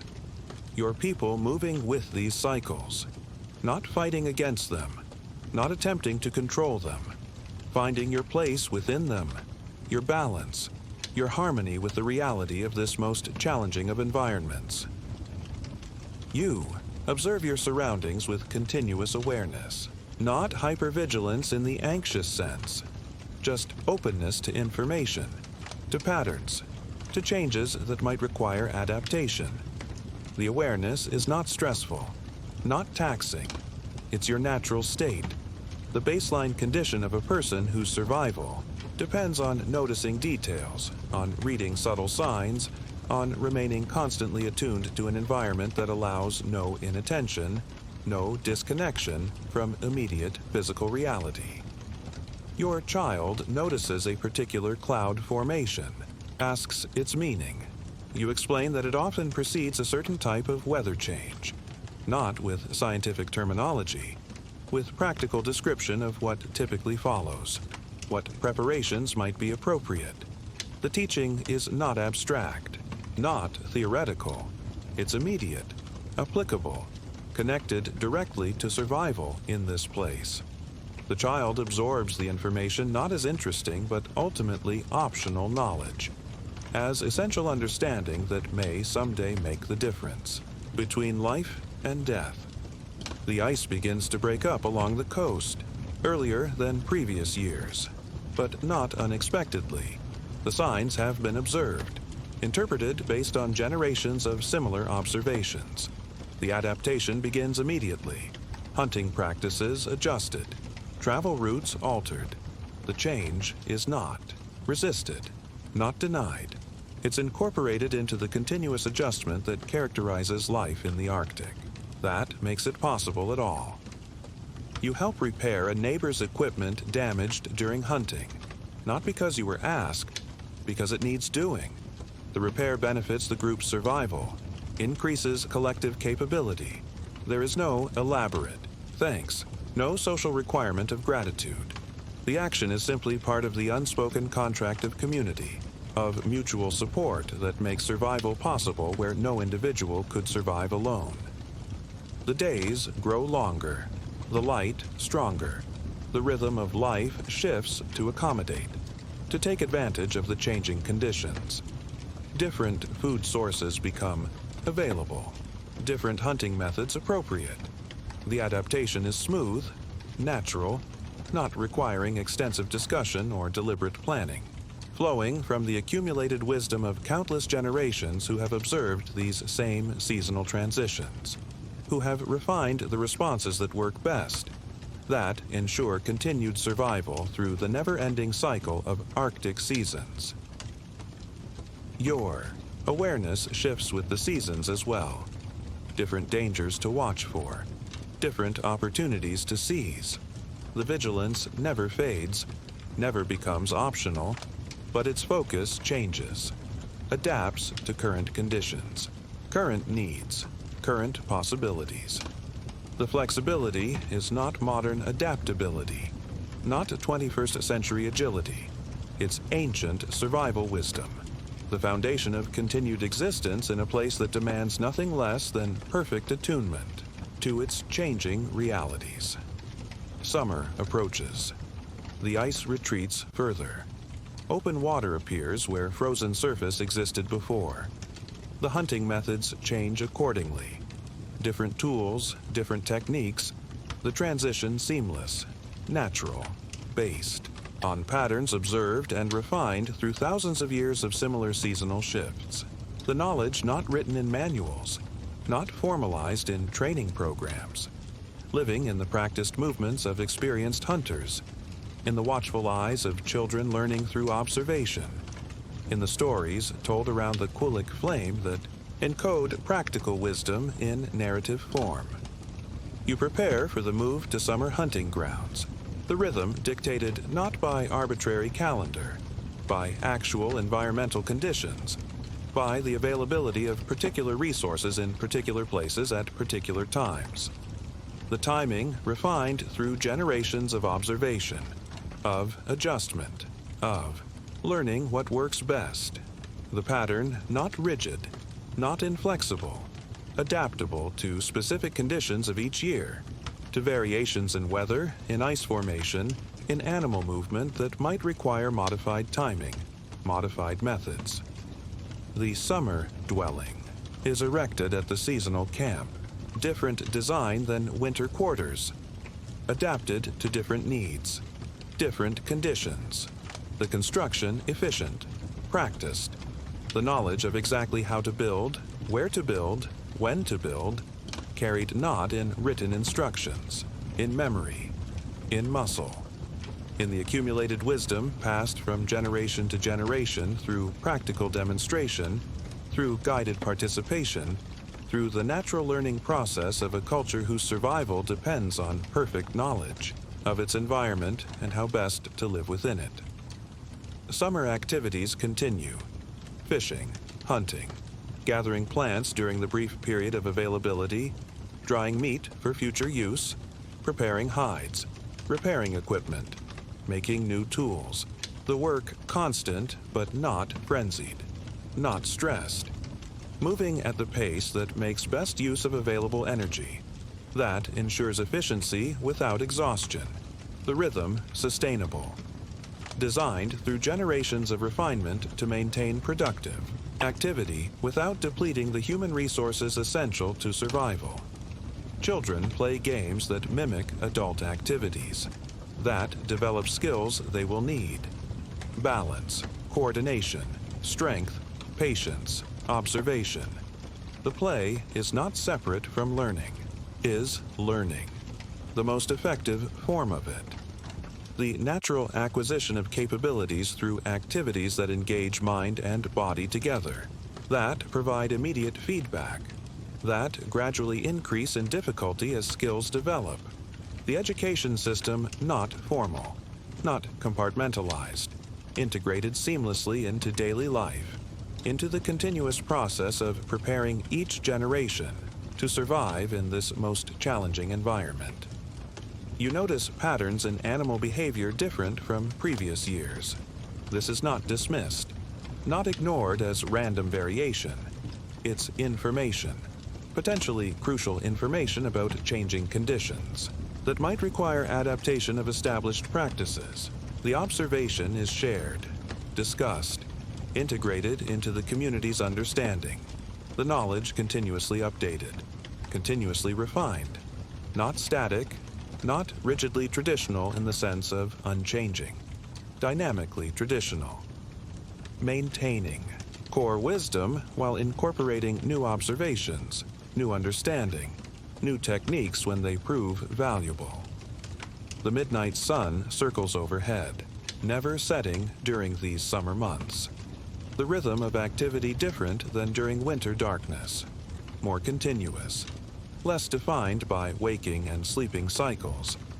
The adaptation to these extreme light conditions as natural as the adaptation to extreme winter darkness.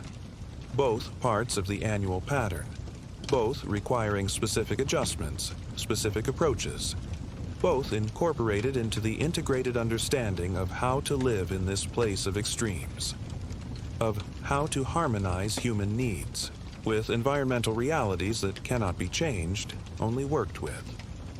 An injury occurs during hunting, a broken bone.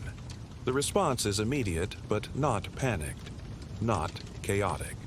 The treatment begins with careful assessment, with gentle immobilization using materials at hand. The knowledge of how to set bones, how to create effective splints, how to promote proper healing is not modern medical science. Its ancient understanding refined through thousands of years of addressing similar injuries in similar conditions, with similar constraints, similar requirements. The healing process is supported by the community. Work redistributed to compensate for the injured person's temporary incapacity. Resources shared to ensure their needs are met during recovery. This is not charity in the abstract sense, not altruism divorced from self-interest. It's practical mutualism, the understanding that each person's capacity affects group survival, that supporting individual recovery serves collective interest, that the same support would be available to anyone in similar circumstance. The social system not based on sentimental values, on pragmatic survival strategy refined through generations of living where mutual aid is not optional, is essential. Summer begins to wane, the light gradually decreasing though still continuous. The rhythm shifts again in anticipation of autumn, of eventual return to winter darkness, of changing resource availability, changing weather patterns, changing needs, the anticipation, not anxiety about the future, practical preparation based on knowledge of what comes next in the endlessly cycling pattern of Arctic seasons. The preparation not last minute, not reactive. Proactive. Initiated, while summer abundance still allows efficient gathering of what will be needed during scarcer times ahead. You teach your son to read weather signs in cloud formations, the knowledge not scientific meteorology in the modern sense, practical understanding of patterns observed over thousands of years, refined through generations of attention to which signs precede which conditions. The teaching not abstract, directly connected to survival decisions, to whether to hunt or wait, to which areas might be safe or dangerous, to what preparations might be necessary before conditions change. The education integrated seamlessly into daily life, into the continuous process of transmitting survival knowledge from one generation to the next. The first sign of the returning sun after winter darkness is celebrated, not with elaborate ritual, with quiet acknowledgement, with recognition of the turning cycle, of the shifting rhythm that has shaped your people's existence for thousands of years. The celebration not separate from practical response to changing conditions. The practical and the spiritual integrated, unified. Both essential aspects of life in this place where existence is never guaranteed, where continuation requires perfect harmony with environmental realities that cannot be changed, only worked with. You sleep under furs in your karmak. The kulik burns low. Outside, the temperature is negative 64 degrees Celsius. Inside, you dream, not of escape, not of easier places. You dream of a good hunt tomorrow, of your child growing strong, of spring returning in its time, of the continuation of the cycle that has sustained your people in this place of ice and darkness for thousands of years. The dreams you have in this place are not mere fantasies, not random neural firings without meaning. They are understood as another form of knowledge, another way of perceiving the world. Information gathered during sleep sometimes contains warnings, sometimes solutions to problems faced during waking hours. The awareness continues even when consciousness fades, though in different form, with different focus. The boundary between sleeping and waking, knowledge not rigid, not absolute, both forms valid, both containing wisdom needed for survival in this most challenging environment. Morning comes. Another day begins. The routine familiar, yet never quite identical to the day before. Small adjustments made for specific conditions, for specific needs. The adaptation continuous, seamless, flowing from generations of similar adjustments to similar variations in weather, in resource availability, in group capability. Nothing static, nothing rigid, everything responsive to immediate reality. to the specific demands of survival on this particular day in this particular place. A young woman's first successful clothing project is completed. A pair of waterproof boots made from sealskin. The craft not simple, not easily mastered, requiring understanding of how materials behave in extreme conditions, how to make seams waterproof using sinew thread and special stitching techniques. The knowledge complex, sophisticated, refined through thousands of years of trial and error, of observation, of passing successful methods from mother to daughter. The boots will keep someone's feet dry in conditions where wet feet mean frostbite, mean possibly death. The craftsmanship not decorative, not optional, essential to survival. The praise offered for this achievement is measured, realistic, acknowledging the accomplishment while noting areas for improvement. The standards not lowered because of age or inexperience cannot be lowered in a place where functional failure has such severe consequences. The young woman not hurt by this measured response, not seeking extravagant praise, understanding the reality of what her work must withstand, the conditions it must perform under, the potentially fatal consequences of inadequate craftsmanship. The pride comes not from social recognition, from knowing the contribution to group survival, from the self-respect earned through developing essential capability. You sit with other hunters discussing plans for the coming days. The conversation not dominated by any single individual, not directed by designated leader. The wisdom collective, distributed, each person contributing observations, suggestions, concerns. The decision-making not hierarchical in the conventional sense, based on demonstrated knowledge, on proven capability, on respect earned through consistent contribution to group welfare. The leadership fluid, situational. Different individuals taking primary role in different contexts based on specific expertise, on specific experience relevant to current challenges. A child asks about the northern lights dancing overhead. Your explanation not scientific in the modern sense, not about solar particles and magnetic fields, but not simplistic either, not childish fantasy.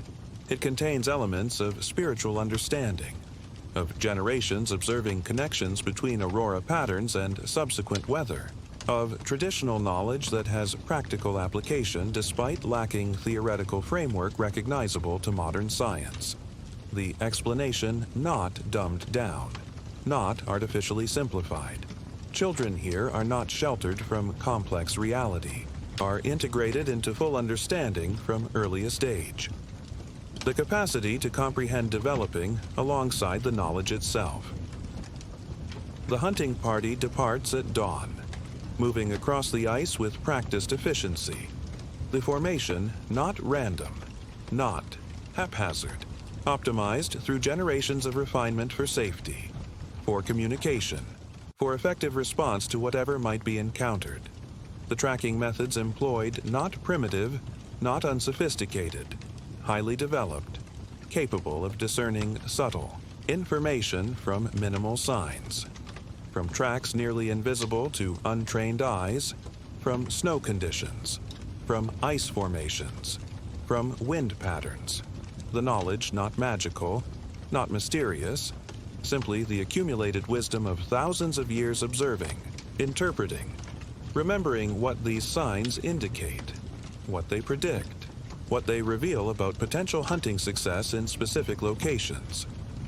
Traditional games are played during evening rest, not merely for entertainment, for maintenance of crucial skills, for development of specific capabilities needed for survival, string figures that develop finger dexterity needed for intricate tasks performed with cold-numbed hands, wrestling that builds strength, balance, bodily awareness essential for moving safely on ice, for controlling animals during hunting, high kicks that develop explosive power needed for certain hunting techniques. The games not frivolous, not separate from practical life. integrated components of the continuous development of survival capability, of maintaining physical condition necessary for life in this most demanding environment. You notice a younger hunter making a small mistake in equipment preparation.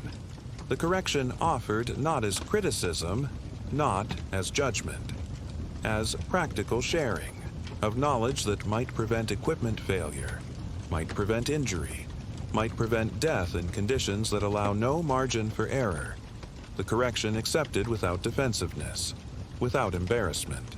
Both the offering and receiving of such guidance understood as essential aspects of community function, of maintaining the collective wisdom that keeps everyone alive, of ensuring that crucial knowledge is not lost, is continuously refreshed in younger generations.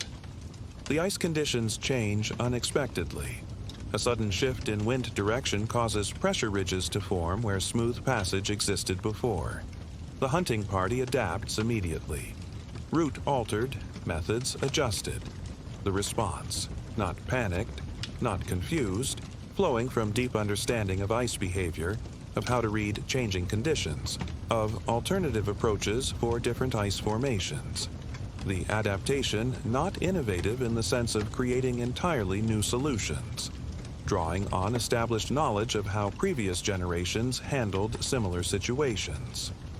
The wisdom not static, not rigid, dynamic, responsive, applicable to ever-changing conditions through underlying principles rather than fixed procedures.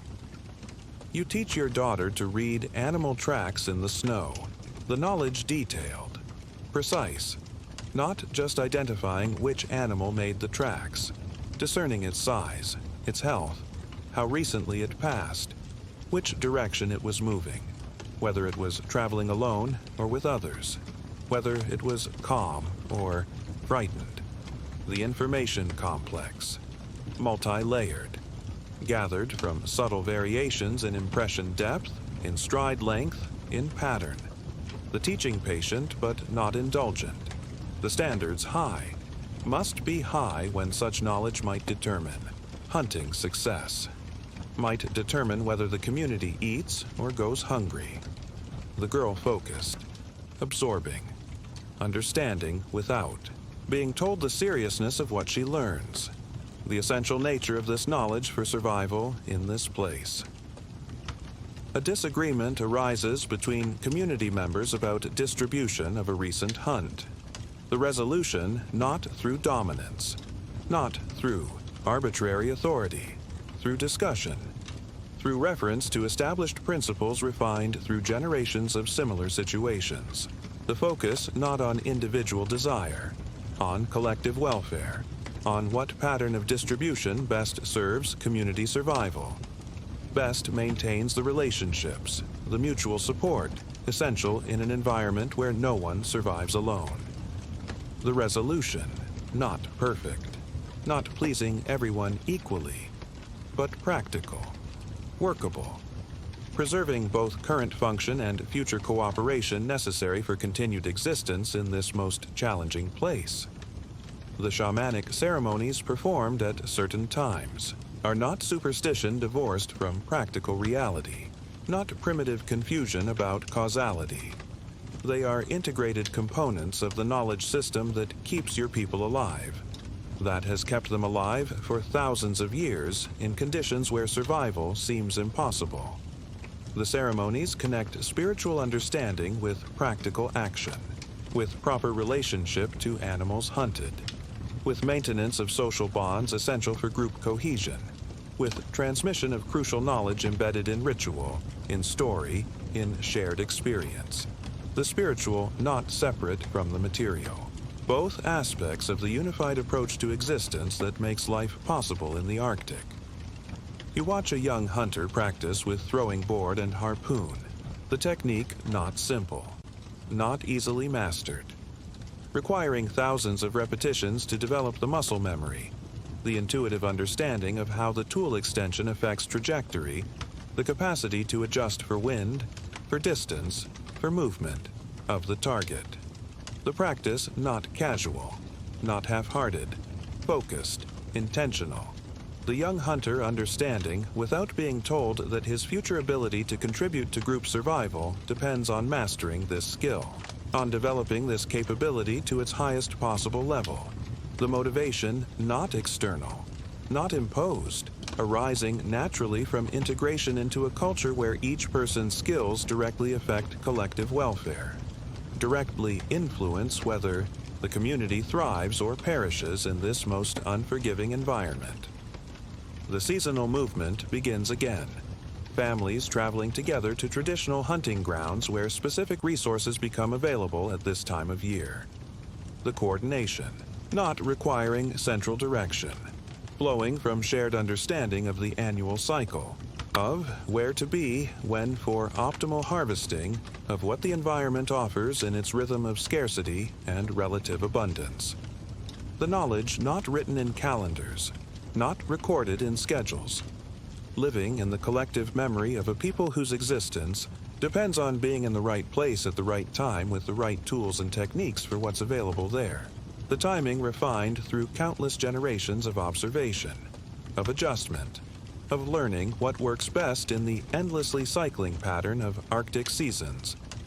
Your child falls through thin ice, a potentially fatal situation in this environment. The response immediate, but not panicked, not chaotic. The rescue executed with practiced precision. The child extracted from the water quickly, efficiently. Clothing removed immediately despite the extreme air temperature. Better momentary exposure than wet garments conducting heat away from the body continuously. Dry clothing from others provided. Body heat shared through direct skin contact under furs. The treatment, not modern wilderness first aid. Ancient understanding of how cold kills, of how to prevent it from doing so when accidents happen, as they inevitably do even among the most careful, the most knowledgeable people in this most dangerous environment. The child recovers without lasting harm, not through luck, through proper application of knowledge refined over countless generations, of living with extreme cold, of treating its effects on human physiology. The recovery not seen as remarkable, as unexpected.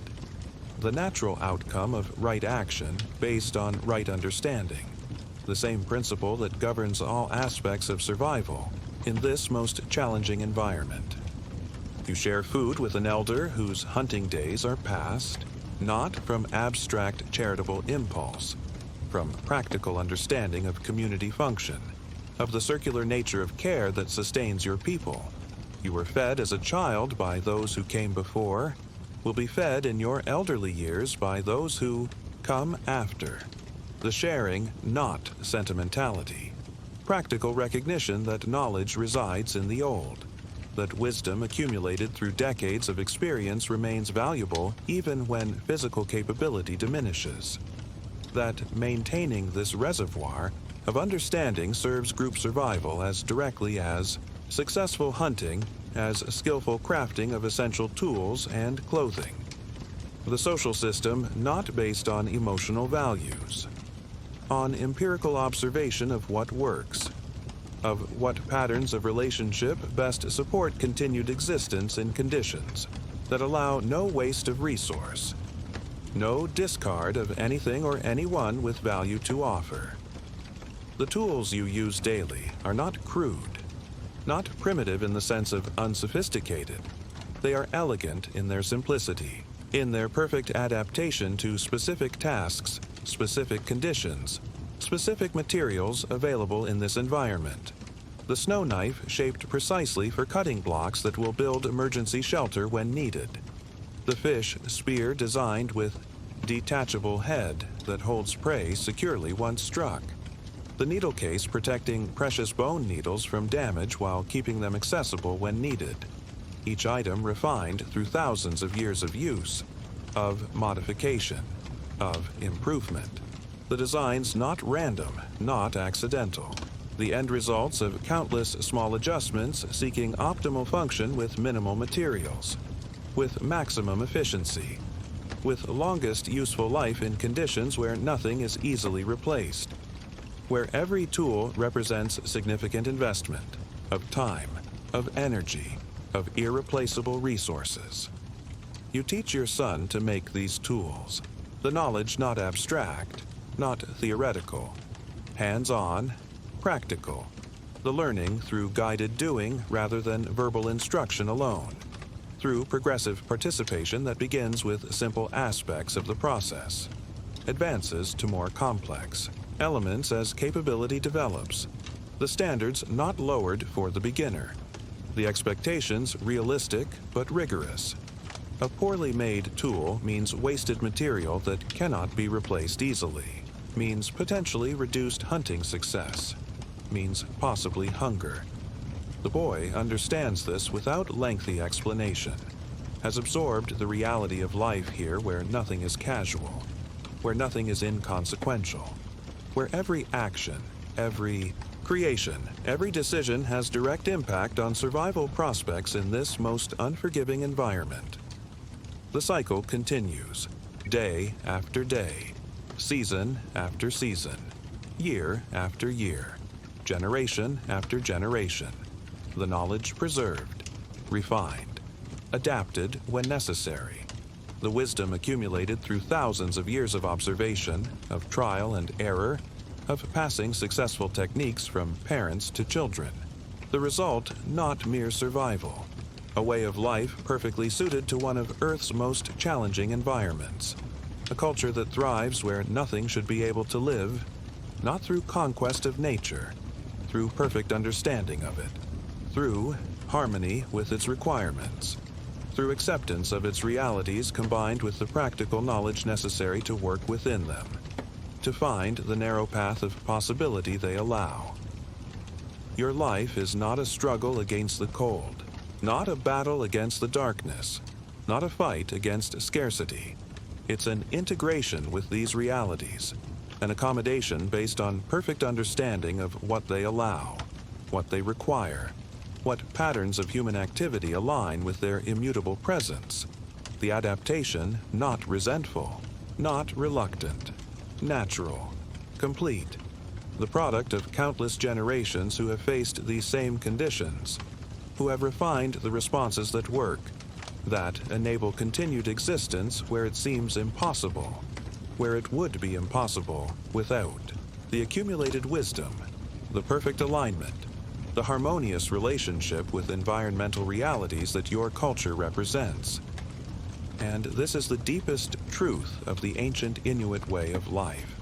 Not that humans can survive anywhere through technology, through force of will, through conquest of natural conditions, but that survival comes through understanding, through adaptation, through harmony with the world as it is, not as you might wish it to be. The cold simply is. The darkness simply is. The scarcity simply is. And your people simply are.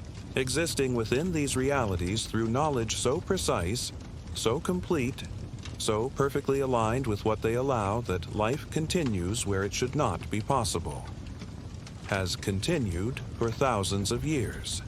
Will continue as long as this knowledge persists. As long as this harmony is maintained. As long as each generation learns what thousands of years of ancestors have discovered about how to live in this most challenging of places. Sleep now, with this understanding, with this appreciation of human adaptation at its most refined, its most complete. Sleep with the rhythm of a culture shaped by ice and darkness and cold beyond imagination. That found not how to defeat these conditions, but how to live within them. How to accept their reality while discovering the narrow path of possibility they allow. Sleep with the quiet certainty that human wisdom, human knowledge, human harmony with environmental truth can make life possible even in Earth's most challenging places. Not through dominance, through understanding, through respect, through perfect alignment with realities that cannot be changed, only worked with, only harmonized with, only accepted as the parameters within which life must find its way if it is to continue at all. Sleep now, with the quiet breathing of those who have solved the puzzle of existence in a place that offers no forgiveness for error, No margin for misalignment with its harsh requirements. Sleep with the accumulated wisdom of thousands of years keeping you warm in the darkness, in the cold, in the quiet certainty that tomorrow will come, that the cycle will continue, that life will persist through knowledge passed hand to hand, heart to heart, generation to generation in the endless rhythm of human adaptation to Earth's most extreme environment. Sleep now, as your ancestors have slept through thousands of years of darkness, of cold, of challenge met with knowledge, with adaptation, with harmony that makes life possible where it should not be, where it would not be without the perfect understanding, the perfect alignment, the perfect integration with environmental realities that your culture represents, that your life embodies, that your dreams continue into futures yet to come, into generations yet unborn who will carry this wisdom forward, who will maintain this harmony, who will ensure that human life continues in this most challenging of places through knowledge, through respect, through perfect attunement to the world as it is.